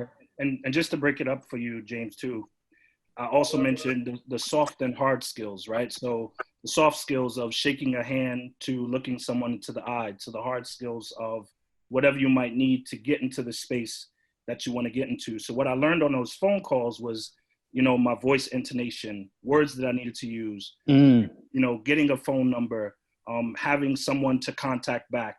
Like these are the things that I break down in our educational programs in order to try to teach it, because kids are really into that quick gratification, right? So they think every DM deserves a response, but there's a skill, there's a skill set that you have to learn within that journey. And I just want to kind of hear about some of the skills that you guys developed along your way, because there's many different, you know, avenues that you guys have taken to get to your yeses. Man, you know what? To be honest with you, I think it goes, the answer is similar to, there's some things that reign true all the time, right? They become the part of, they become a part of who you are. But a lot of those skills, and I'm gonna use one as an example, is like replying to DMs. My team had to tell me don't reply to them all. I walked in all, like, yo, this DM thing is crazy. All these people want me to reply to them. This is gonna take me a week. And they like, yo, Jay, you can't reply to all of them, yo. You gotta like find the meaningful ones and reply to the meaningful ones. So, and I use that as an example to say like, yo, I pride myself on continuous learning, right? So the basic principles are, I think, a lot of the things that we've been talking about. I think the more important part is understanding the need to continue to grow as times change and as the world evolves, because the evolution is continuous. And for me, in my 15 years, that's been the thing that I think has helped us constantly be able to grow and lead, is because we're willing to not just change, but we're willing to lead change. Does that make sense? Sure. I think Michael, to your question too, it's like the soft skills. I think the one thing you mentioned a little bit is just how you communicate, even via text, DM, email, especially like how you come across in a humble way, and then obviously prepared is super important, because people are always going to be like, nah, if the tone's wrong, especially in like an email, and not just getting the no, that's like me getting a no in my day to day, like how you present yourself in a humble way, regardless if you're at the level that a lot of us are at or somebody just up and coming, it still goes the same way. If you come across as an asshole, nobody's going to be down with that. It doesn't matter. You know what I mean? So like that persistence and all those kind of skills that you have to kind of get through everything is one thing, but yeah, how you present yourself, the shaking of the hand, all that stuff. And I think a lot of it came up even last time we were on the call around just building the right deck. It came up again today. Like that's a skill. And Rachel brought that up. Like these are hard skills that if you don't have them, it's going to be very hard to, you know, even get to the no, to your point. So there's, you know, you could teach a master class on a lot of these things for sure. I think the no, I think you guys mentioned it as well, like really listen to the no and why are you getting that no? Because that also helps you go back and look at those areas of like, okay, what was wrong with my presentation? Was, you know, do I need to go back and do another course, or do I need to ask people for some help as well? And I think that's one thing also, like, it's not a bad thing to ask for help. And I think sometimes we all get a bit of that, like, oh, does it mean that I'm not going to, you know, be the person that I'm, you know, I don't want to, you know, act like I don't know what I'm doing, but there are things that you don't know and we're constantly learning. And I think being in this moment now with what's happening in this this moment in time with COVID, there's a lot of unknowns that we're all starting to grasp, and it's a true moment of self-reflection and talking to those around you as well. You know, there's people that are losing their jobs, and there's people that haven't, and so it's like, how can we help those? And you know, that's, I think, something that's really important as well, just really listening and not being afraid to ask for help. Yeah, I want to piggyback on that, and I just want to speak to the fact of I think this all touches on the appreciating and respecting the process, and I think sometimes, you know, and again, not to make this a generational thing, I mean, everybody has the end goal that they want to get to, but sometimes the no's are, well, not sometimes, the no's are super important. And I think James touched on it. And also the last time free game that we had is that, you know, those no's are just stepping stools for you to learn. And sometimes we tend to focus on the people that we're trying to get the yes from and looking at their perceived arrogance or why ain't they hitting me back? And you end up talking yourself out of moving forward, when the reality, and sometimes you need to self-evaluate your own arrogance and your own emotion and understand that it's a process, and you may not always hear what you want to hear at the time you want to hear it. But if you just take those steps to learn, as to Rachel's point, sometimes you gotta, you know, for me, you gotta put your pride and your own emotion aside just so you can ask the person the question that you're trying to get the yes from, and just going, hey, what did I do wrong? It's okay to do that sometimes. What can I do better? And then come back more prepared. And sometimes, you know, it may take once, it may take twice, maybe it's 4 or 5 times. Eventually, if you're still getting the response, you have the opportunity to help yourself get that yes. Bro, I hope the compilation of all the answers the question and gives the feedback. Oh yeah, for sure. I appreciate you, you know, and I appreciate y'all building. I look forward to continuing to build with you guys. Thank you. No, thank you for continuing to invest your time, bro. All right, Rachel, you gotta give me your favorite Germany story before we go into the next question. Your favorite, oh shit, this is happening. We can't miss the moment to get that story when y'all came out with some of the crazy ideas. We got to take a second. I got to hear. I remember how excited I was going through the shoes under your desk, and now you say how crazy you were looking at me because I started going through all your samples without asking for permission. Feel free to share. Feel free to share any of it. Yeah, geez, there's lots of stories. Some that aren't R-rated. Now, let me have a think. The R-rated ones are the best. Goodness. Germany. I think, okay, there was one time, and this was actually very early on with the Yeezy project. Kanye stayed in Germany for 8 days. And that meant that we had to start at 8 a.m. in the morning and finished at 4 a.m. in the morning. And it was truly non-stop. And that was pretty intense. And Virgil was there, and I think Jerry was there. Yeah, and that for me was a pretty intense moment, but it really showed for us how dedicated he was to truly make the best product. And, you know, it put all of us to task. You know, it was really like, you know, really pushing the boundaries, really questioning what materials we had in our library. So that was a really definitely an eye-opening one, and definitely persistence and motivation and lots of coffee. That was, yeah, definitely a big learning for me. And then we had to get on a plane, I remember, and it was this thing called Go to Market Week, which I think, Eric, you would have been there for, and that was where Kanye performed. And then we had to get on a plane and go and visit Pharrell at Coachella to sign off I think it was the Superstars, actually, or the Stan Smiths, one of those. Yeah. And it was the first time I missed my flight. So what kind of pressure is this for you coming from? Because this is pre first Yeezy drop, right? So this is before Yeezy even exists as. This is before the first. This is in between the Yeezy 2 from Nike and before the first drop of Yeezy for Adidas, correct? Yeah. So the pressure is insane. The pressure is insane at this time because the world is kind of waiting to see what the next thing is going to be. Yeah. No, it was intense. I mean, you've got a lot of people with a lot of expectations, a lot of different ways of working. So it was really challenging the supply chain. How do you make a sample in that fast amount of time? Adidas has an amazing atelier run by a fabulous woman.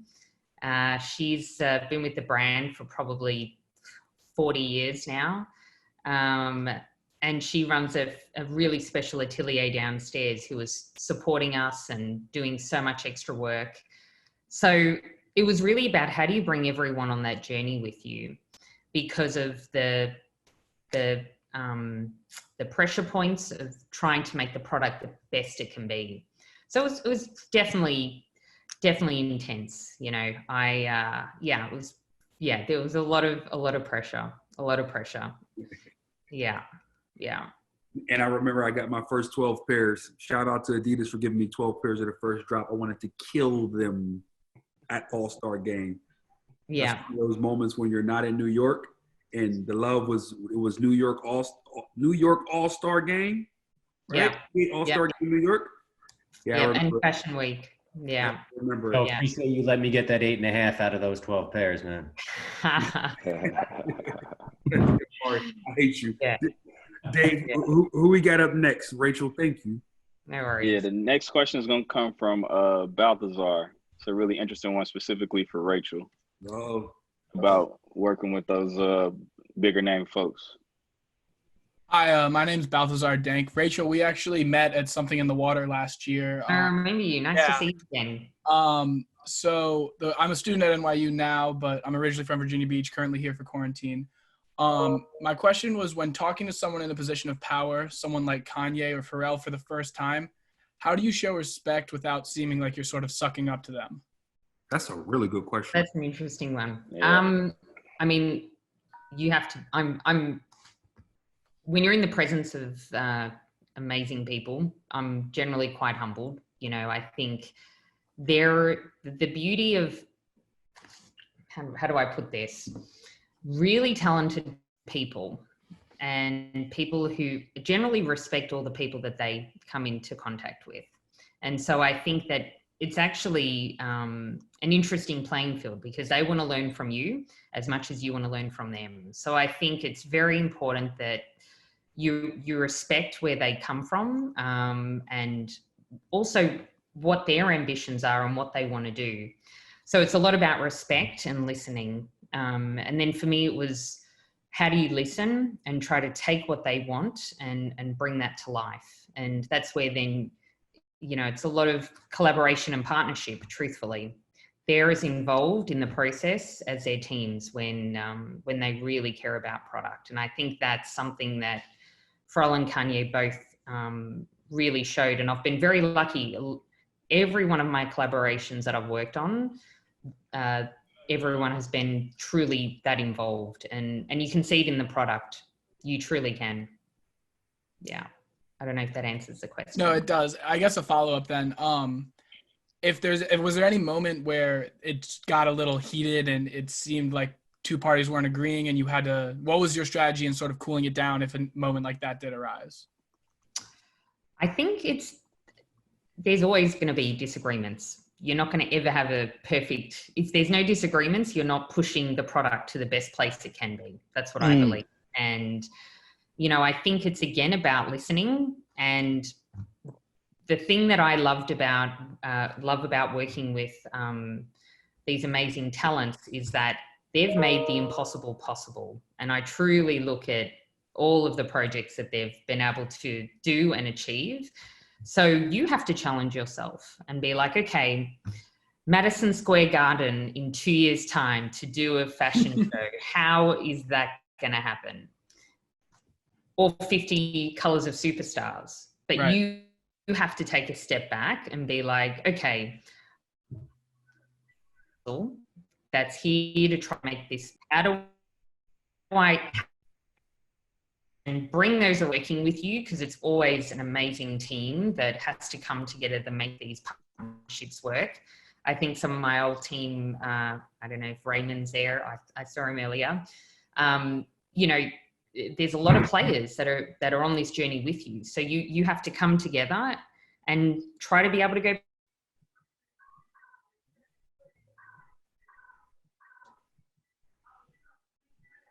Am I frozen? That was the gem too. You just missed it. Goodness, it was a gem. Oh, I missed that too. Oh, go for it one more time, Rachel.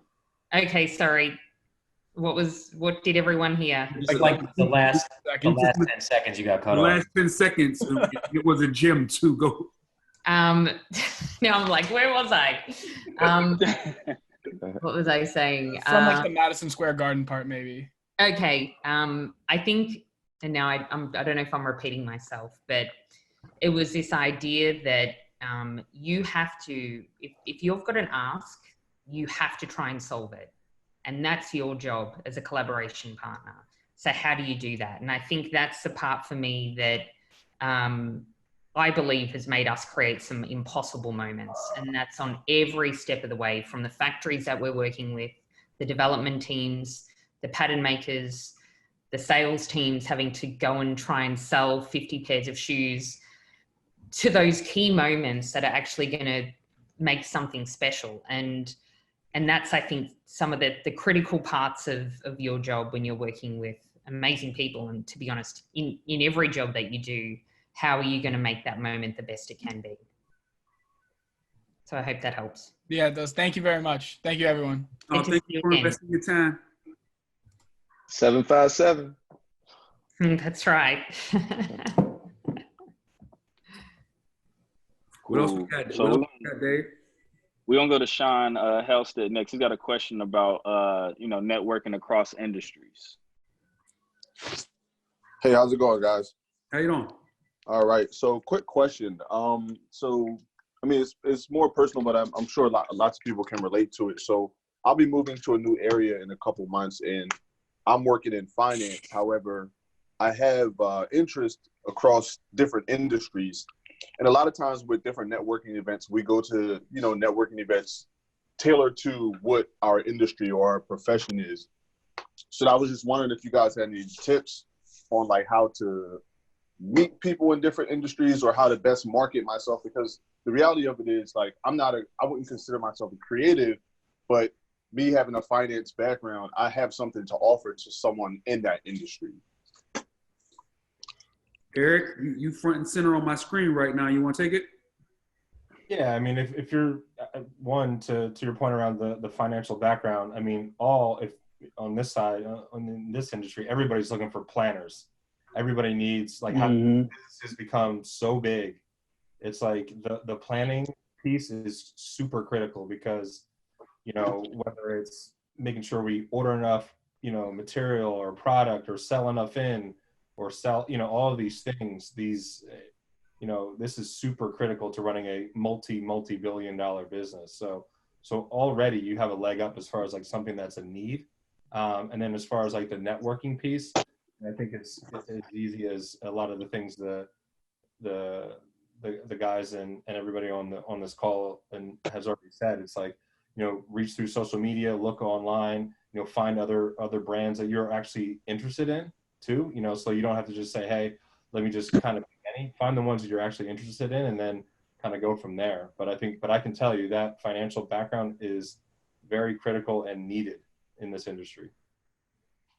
Yeah, I mean, for me personally, I don't look at networking in a traditional sense that most people do. Like, I don't attend networking events, and like with my role within the Whitaker Group, we decide we're going into a city, we're putting a retail store there or a community space there. It's my job to figure out who are people in the city that are moving the needle, who's doing good organic work in their community, who's benefiting someone other than themselves, right? So I always go for that good organic connection, right? It's going to that new spot that just opened. It's hanging out at that place you probably haven't gone to before, taking references from people that you might have in the city, or asking your current network, do you know anybody in this city? And just looking to build those organic, genuine relationships. And through conversation and dialogue, you're able to connect a lot of dots and connect with a lot of people that way. At least that's what my success has been since we've been, really scaling our community stuff the last 2 years. Is really, once you get your foot in the door with one good person, normally those people are around and attract good people as well. And as long as you're being, true to yourself, and as long as you, not even have something to provide, but literally it's really just vibing with people. It's the reason why we have something like Free Game. It's the reason why we started Free Game, for James to make himself available in the space, just to vibe with people and pick up on the energy that surrounds you, and to be able to put something back out as well. So, when you're headed to that new city, man, just figure out where everybody's going.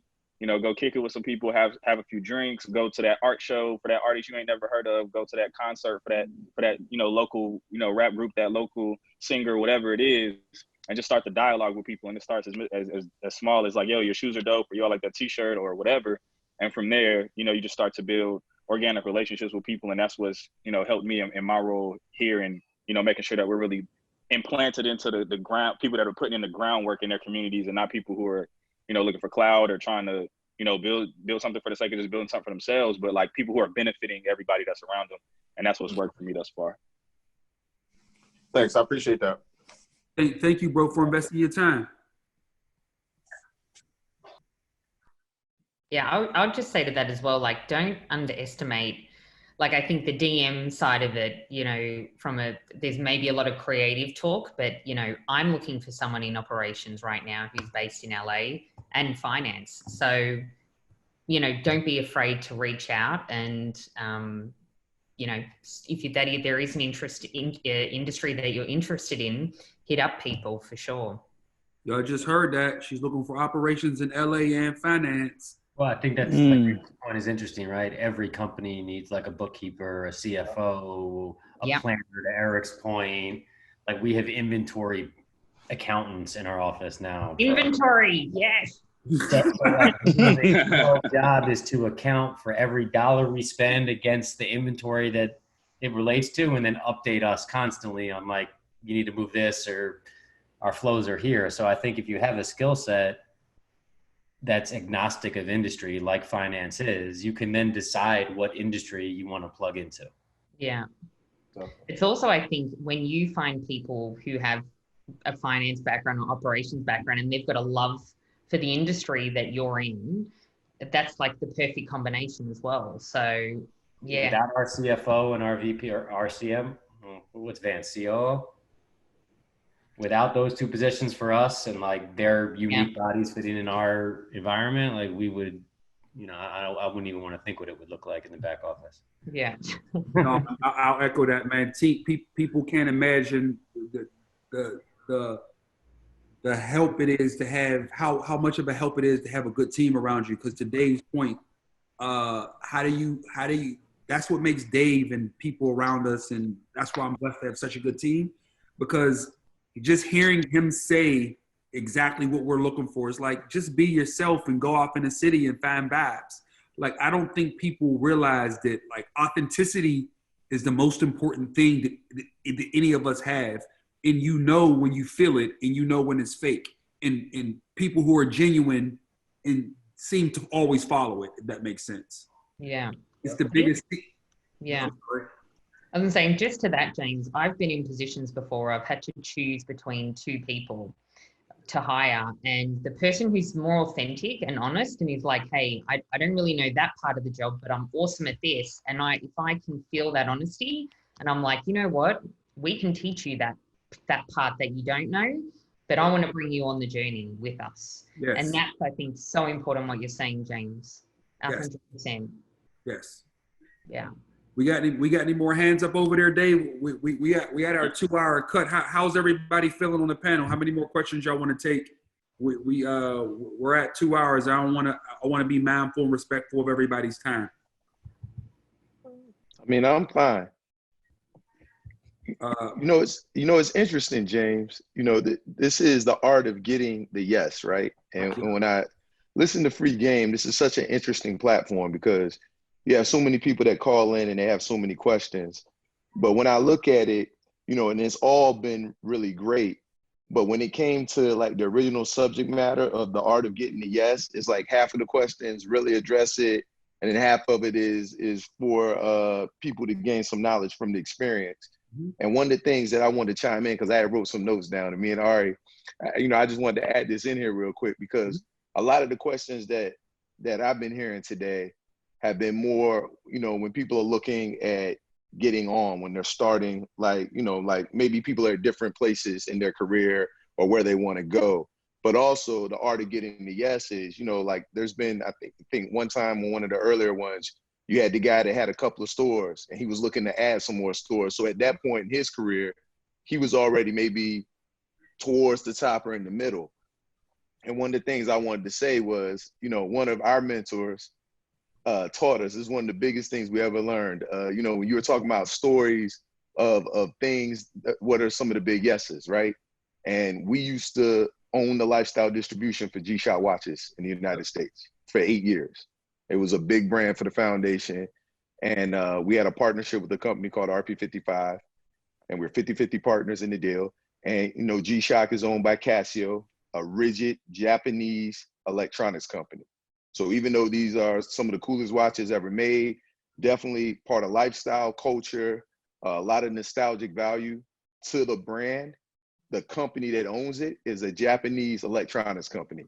And anybody here on this panel that's ever worked with Japanese companies know what I'm talking about. Yep. There's only one way. It's their way. And if there's a, the art of getting the yes is a constant thing, because also there's a cultural, the culture is different. Japanese business culture is different than US business culture.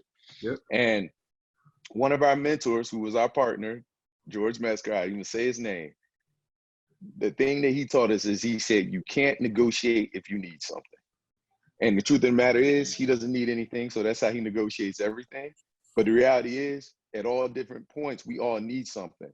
But that is something, out of all the things that we've ever learned, it is something that's stuck in our heads. We use it all the time to this day. And no matter what position you're in, if you can understand that and your place in the negotiation, then you can figure out how to navigate. You can't negotiate if you need something. So negotiations, this is like art of war, but it's not really war all the time. You got to know your place in the negotiations, but understanding how you can negotiate. Like, negotiations are about leverage. And sometimes you don't have the leverage. So that goes back to knowing your audience. So a lot of this becomes circular conversation, because so many of the different things that we talked about today go into, I just wanted to get back to the idea of the art of getting the yes. And, one of the biggest lessons we learned is you can't negotiate if you need something. And we take that every do.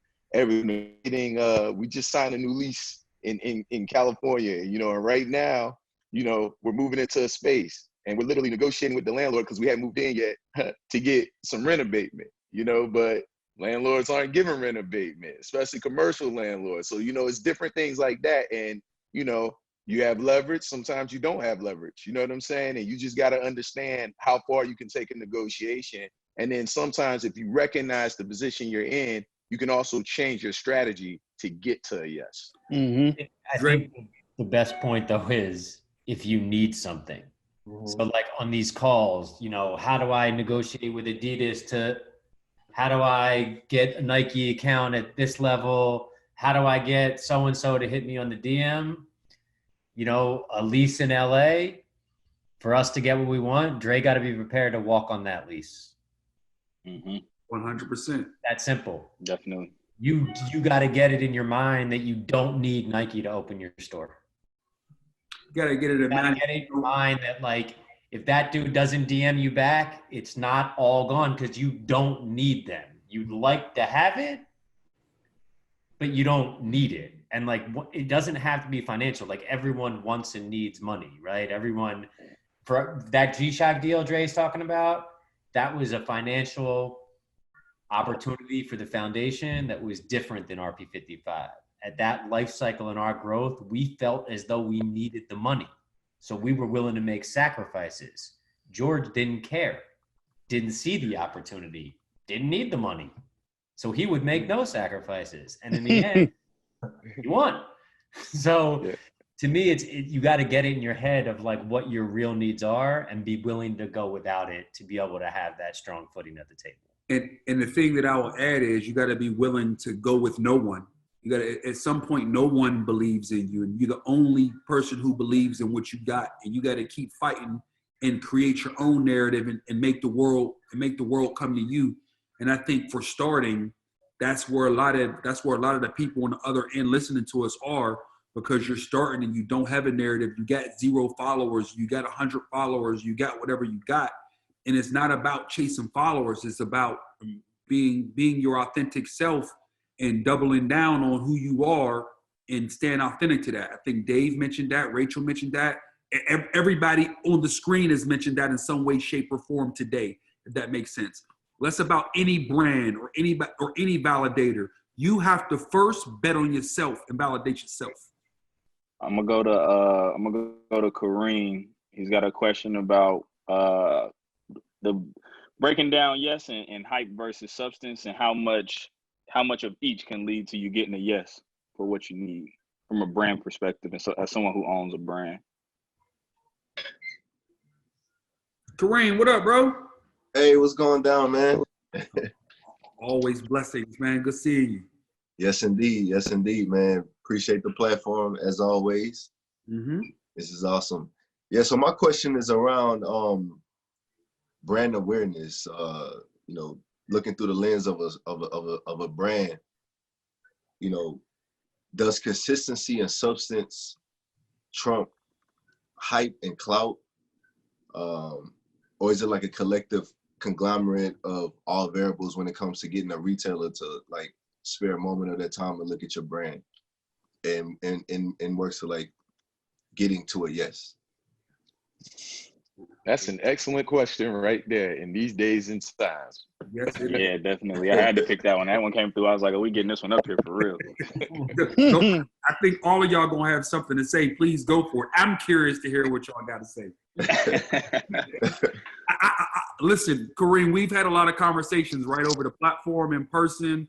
Kareem has, for context, Kareem has a brand that has all the substance in the world. The city of Houston loves him. Anybody who gets close enough to the brand and understand what it's about loves it. And we have this conversation all the time. I'm a person that's rooting to not clout. So curious to hear with all you guys on the other side, specifically Rachel, Eric, who's worked for big brands, and Hutch, Dre, Foundation fellas. Curious to hear what y'all got to say on this. This is an interesting one. I think we're going through a change in culture, actually. And I think what's happened right now with the world is making everybody really consider what they're going to purchase. And so I do think that it almost has to be a mix of both. You do need the energy. I still believe that on the product. But I also believe that the energy can also only come from a good product. And I think it's going to be a very interesting challenge for the industry to question what is good product versus just product. Because there's a lot of product in the market, and we're seeing it right now. There's a lot of product that's not getting sold because it's stuck in warehouses. There's no retail stores open. But what is everyone going to buy? And it's the things that they believe are quality, and that they also value the partnership that it's come from and the people that have spent the time to build it. So I think that's going to be a real question for the industry. Yeah, I think that's my 2 cents for now. Eric? Yeah, no, I agree. I think it's a mixture of both. And I think with Rachel's hand, I mean, this is stuff that we're living right now. It's like, you know, we all know we're going through something crazy. When we're going to get out of it, we don't know. When people are going to get their jobs back, we don't know. But we also know, you know, money's going to be tight.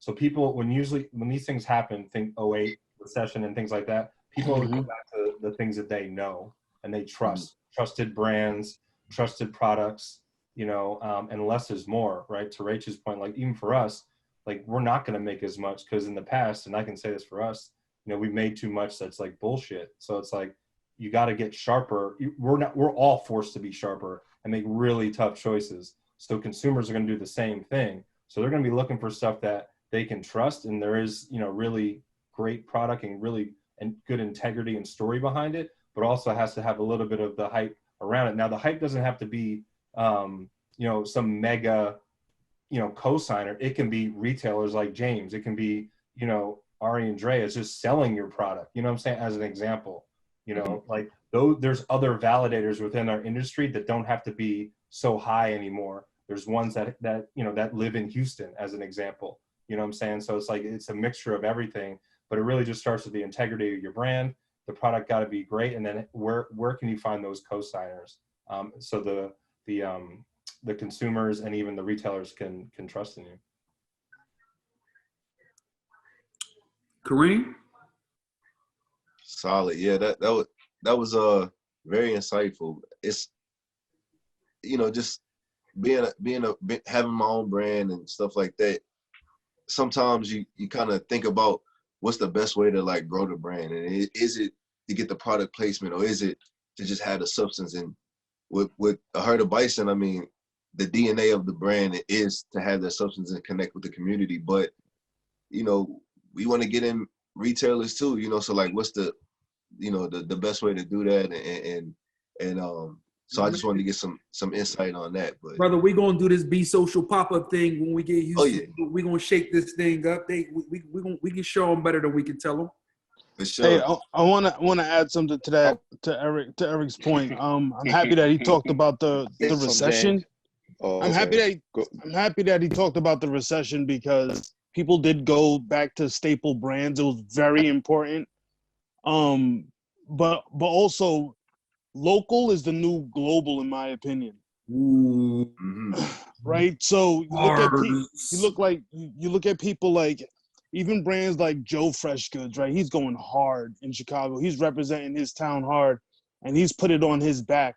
So now he becomes a channel that these bigger brands, he makes you want to go through him, because he's legitimizing you as well. Yep. Right? The world is smaller. Like we're having these conversations through these black mirrors right now. So you have everybody at home, and you can just blast this conversation. But your local conversation means so much. Like, own your backyard, own it, and everybody who comes through your backyard, yo, they got to get that pass. That's what it is. Man, listen, the one thing I can say about Kareem, he's gonna be all right. It's a lot about, like, some very similar to my journey. That's the one thing that I love about him. He's humble enough to know he's the shit, and still understand he needs to continue to do the work to let the world see it. But man, guess what? I'm on a journey with you, if that means anything with you, bro. And I appreciate the hard work you putting in, and I appreciate you investing in yourself every day, man. So I know intimately. Stay at it, bro. We gonna get you there. Yo, and that name is dope. That name is dope. Big thanks, man. I appreciate it all. All right. Blessings, bro. Gabe, what up, bro? Oh, damn. What's good with you, bro? Just multitasking, my friend. Oh, man, as you should be. Absolutely. So my question is pretty simple, but I've been dealing with it since about 2010. So we started kind of based off Goods in Seattle. And Goods had, when we first started shopping there, they had a tier 0, is what I was told, Nike account. They had Adidas. They had skateboarding. They had Avizu jeans. They had it all. And so, having never done retail, I tried to get an internship. Never happened. I ended up starting a business similar in my hometown. We built it into something, and it's thriving, and it's vibrant, and it's like hybridized, and it kind of was based off that idea that these different cultures all exist simultaneously, and we needed all of them in Yakima, where I was from. And we got an SB account. They came to us in like 2010 and gave us an SB account, and it was a blessing. And later we got an Adidas skateboarding account, and that was a blessing. And then we applied for like a sportswear account, followed Steve G's moves. Like, he gave us the Jordan reps number. He gave us everybody, but we could never really get that yes. We could never convert it into like seeing the vision of what we were trying to be like a hybrid street sneaker skate kind of like, you know, boutique for sure, but like it was like we got treated less than in some respects, and then it was hard because it's hard to build the brand up heavy because your allotments are so low, the quick strikes, you know, small amounts of pairs. I'm not trying to blow myself up, but you know, like, you know, there's 14 days in a week, and we didn't get that many more pairs than that. So it's like, how are we gonna ever build into this huge brand if we're getting the hottest stuff, you know, such limited amounts? And I just wondered, is like any suggestions to take, you know, that no and turn it into a yes?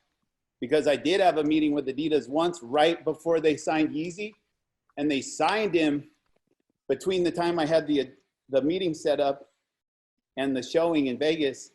And you could tell it was a no when I walked in. Like they had me in the room with the Dikembes and everything. And I was like, I'm thinking ZX Fluxes. I'm thinking like Superstars. I'm thinking Gazelle, you know, like, and they were like, oh, we got the new Matumbo 2s coming out. And I was like, I'm not seeing it, you know, like I don't see, I think we're in the wrong room even, maybe. Eric? And I was right, but I was wrong at the same time. And so, you know, it's been one of those things where we've evolved. We carried like, we at one point had Reebok, but the only shoe we could ever sell was like the classic leather gums. And we'd always have talked to our rep, be like, hey, we need like the Kendricks back then, you know, and we were the only independent in Washington State with a Reebok account and still couldn't get the Kendricks.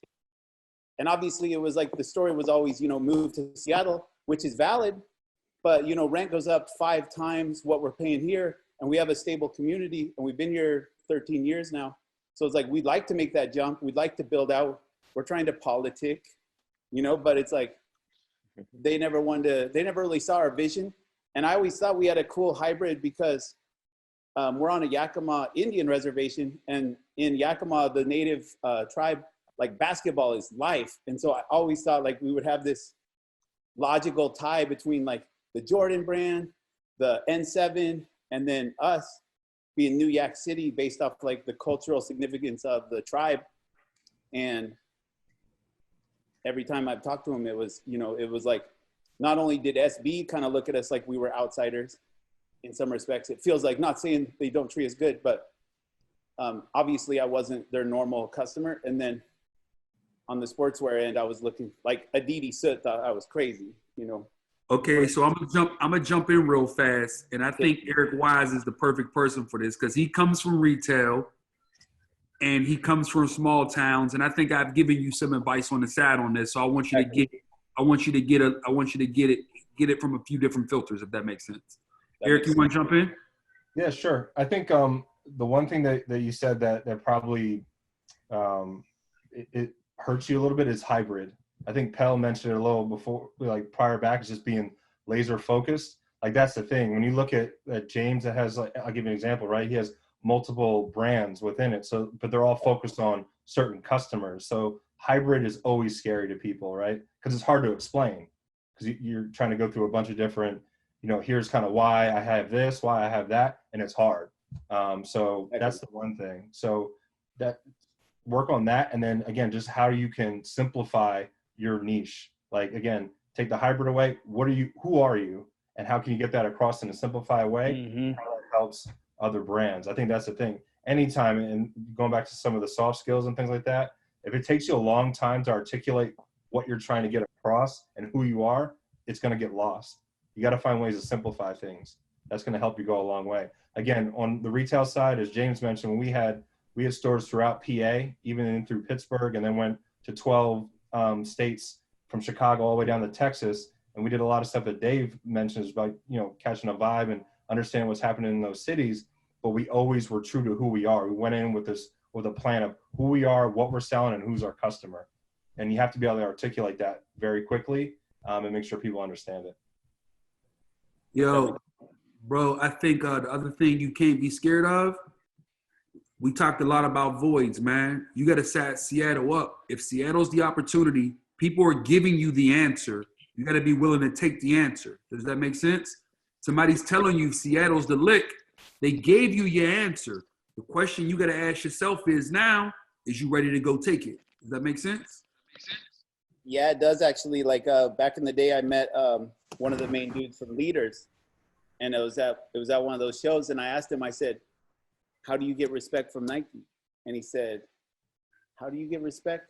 He's like, "You go to the biggest city where you're from, you set up next to the best spot they have, and you put those motherfuckers out of business." I think that's a very good way to end, bro. Thank you for coming and investing your time. All right, I appreciate you guys. All right. We're gonna roll the we have Alfonso next, and then we'll roll the Lou after that. And I think those will be our last two. All right, man. 2 more to go. What you got for us, Alfonso? Can How you you hear doing, bro? me? My name's Alfonso. I'm just graduated today, actually, from Temple University. Congratulations. Congratulations, man. Supposed to be interning at Foot Locker Greenhouse this summer in New York. We'll see if that happens, obviously, with what's going on right now. But I want to, first of all, thank everyone who's here. Really appreciate hearing from you guys, and I think it's great you're taking time out to give free game. I want to take advantage of the experience here on the board and ask, what are some questions that you originally didn't even know you had to answer in order to get yes? You know, as a new guy or like someone that's just starting my career, I know that there's a ton that I don't even know yet, you know? So I think it'd be really helpful if someone could contribute something that they got into a meeting, they're like, wow, I hadn't even thought of that. And then to the second meeting, you showed up with that answer and that helped you a lot. Ari? I was just thinking, what a great question, man. We all had like the foresight to like know what we needed to know before we needed to know it. I mean, some of it is being prepared, right? And you don't know what prepared looks like, but it's like when people tell you, here's a better one. Know your target, right? If you do know who you're going into the room with. Eric hit it earlier. If you know who you're going to be in a room with, you got to make sure you try to get as much background information on those people as you possibly can. And in the information age, there's enough out there if you're willing to dig for it, right?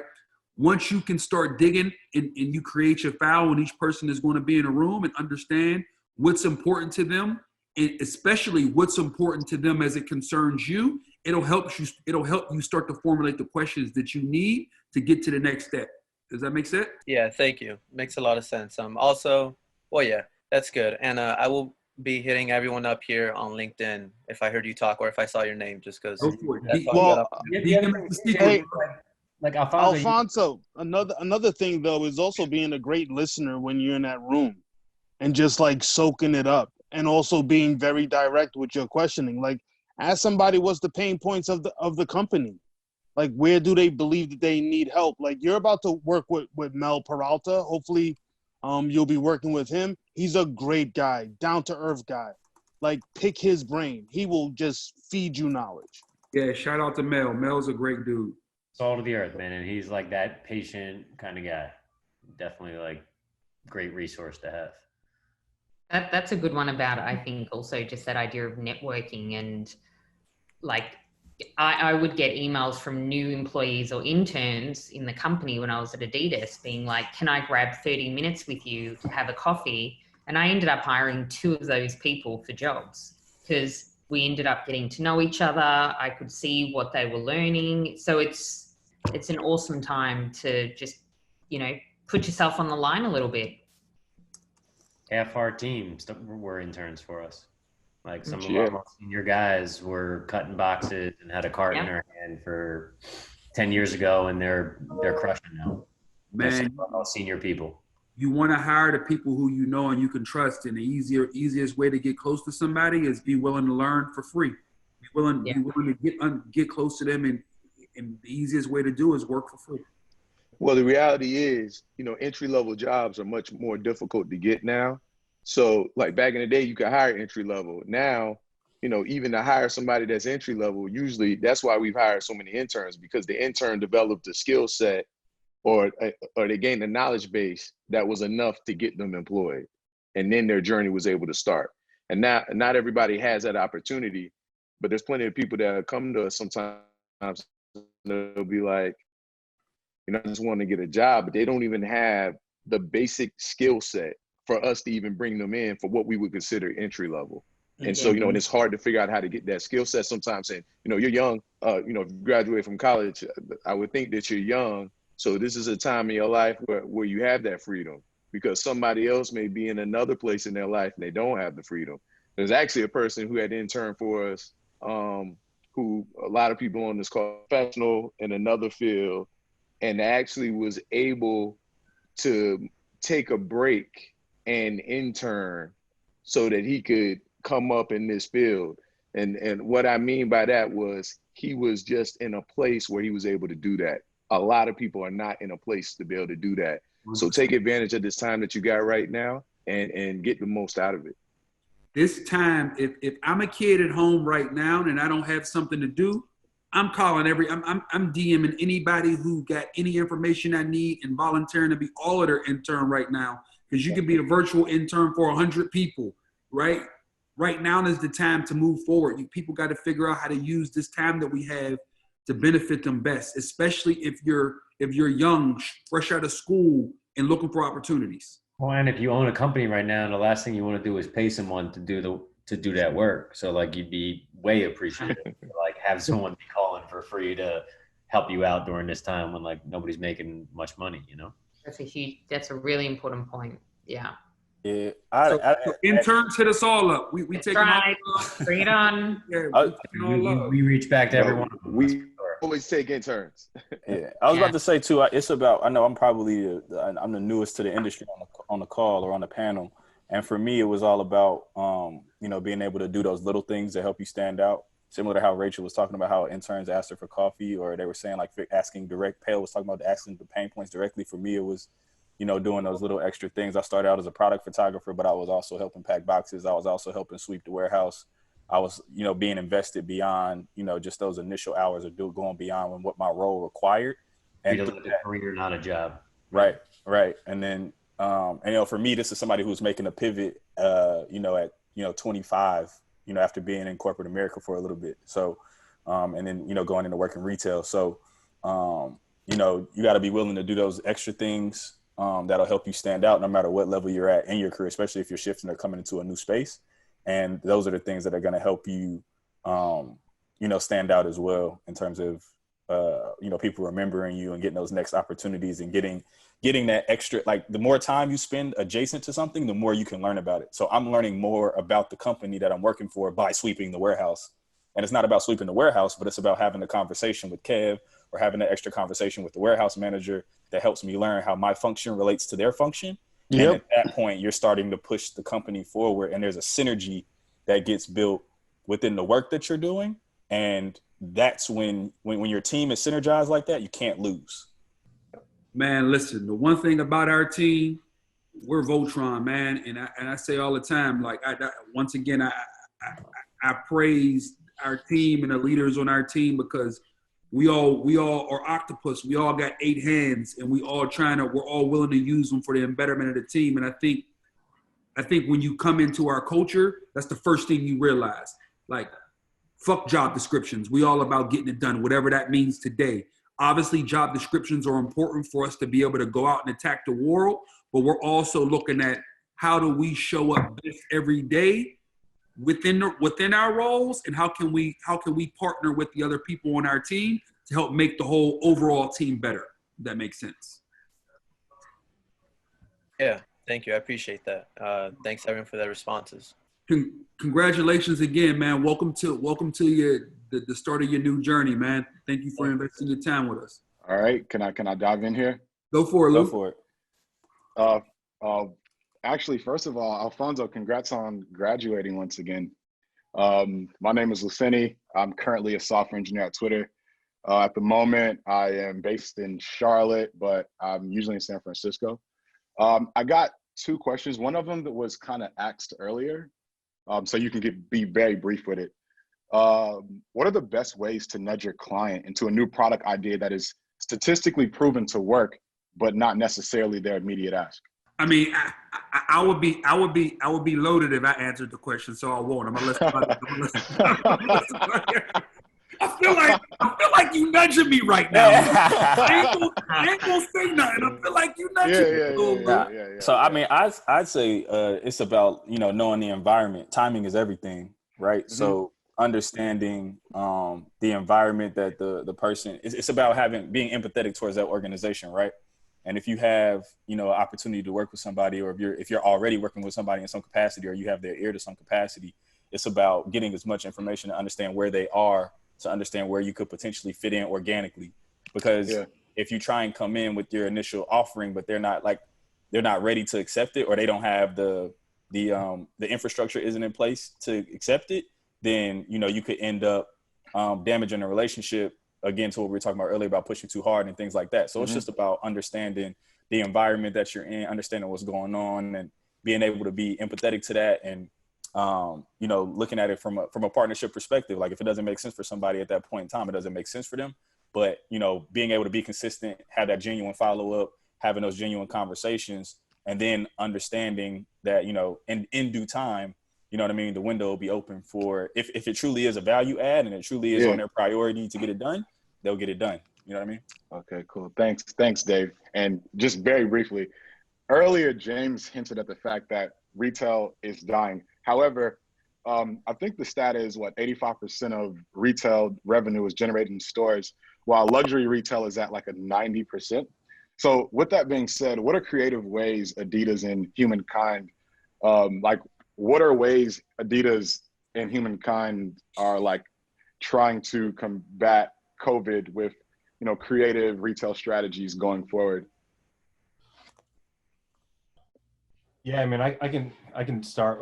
I think one, just on what James is saying around the retail landscape, I think you're right as far as like where the shopping is, as far as like brick and mortar. That's true, I think. But the other stat that he's referring to is more as like the U.S. specifically is like over retailed, right? Okay. So you see malls and all these things dying, which kind of leads into what you're asking. So from a brand standpoint, I think everybody is like, obviously digital is the way. So how can you find new ways to generate revenue from a digital standpoint? That's what I think everybody's being forced to in COVID. Just how do we exist digitally, right? This platform, and how do you monetize, you know, how do you sell more and things like that. So I think that's something that everybody's focused on right now is how do you do that? And you're starting to learn a ton because we're forced to, which is what, which is like, it's like we're almost, you know, if you ever heard like kind of the studies on the retail apocalypse, like it's like, you know, in hyper speed now because people can't pay rent, et cetera, you know, that's kind of the things we're talking about. So digitally, how can you do that without having a brick and mortar footprint is what we're definitely focused on. Just really quickly, Eric, do you mind if I show you something very quick? I swear it's only like 15 seconds. Go for it, bro. You can't. Okay, cool. You should have been. Do you mind if I share my screen? You mind if I share my screen? Y'all see my screen, right? Yeah, we see it. Let's go portfolio. So here's a really like neat idea that I sort of thought about using this technology called Matterport. So this is a store called Industry of All Nations. It's a sustainable clothing store in San Francisco, where, you know, they make most of the clothes out of like natural dyes, indigo, et cetera, But this is just an example of a digital shopping experience. Now, of course, I know what you're gonna say. Stores are always changing. What can we do? They have an SDK, so it makes like you can update items dynamically. So that can be explored later on in the future. But I just kind of wanted to throw this in the air because I know there's a lot of. You should be doing this under all banners. I mean, perfect fit. Come on, well, my humble. I agree. I'm not a decision maker though. Man, Lou, I'll talk to you on our call on Sunday. Yeah. No. In full disclosure, Lou is very talented, and I think that's why I said his first question is a little loaded, right? Because I think in meeting us and getting to spend time with me, I think he learned how as an organization we got to prioritize our needs and how our ethos of our company is more important than a transaction, especially in times like this. So you want to protect your brand, what your brand means to the consumer and to the community. And we've been around for 15 years, so we figured out making sure we get them to the purchase, but making sure the brand connects digitally and it meets the aesthetic. It meets the aesthetic that we've held ourselves accountable to. Is most important, but we're working on that. I'm sure we're going to get everywhere he wants to go. Well, James, too, it's got to be a need for you, right? It can't just be like a need for the industry. It has to be specific to you. No, and last thing I'll say about Lou, I love what he's doing, and I think it's definitely something we're going to add, but I want to keep priority. But with that, Rachel, woman of the hour, I guess woman of the 2.5 hours. Thank you for letting us have you, and hopefully you'll join us more often. Your insight today was incredible. Thank you. Thank you for having me. And I think, we talk about women in the industry and what does that look like? And I think by you inviting me here and allowing me to participate helps a lot of other women in the industry as well. So I think it's it's really important for everybody. What can you do actually within your workplace? So thanks so much. Well, you got a permanent invitation. Anytime you want, when time allows, we would love to have you. I think having voices and faces from all over the world in both genders, because right now we're very, very, very, very, very male heavy, and you're one of the voices that has watched my grind, and I've watched yours. So the mutual respect and love is always here. Yeah, no, I see some amazing spirits and faces today. So the questions have been awesome. I've been writing notes. It's been so inspiring. So yeah, thanks so much for having me. And everybody, it's a wrap. We'll see y'all in 2 weeks.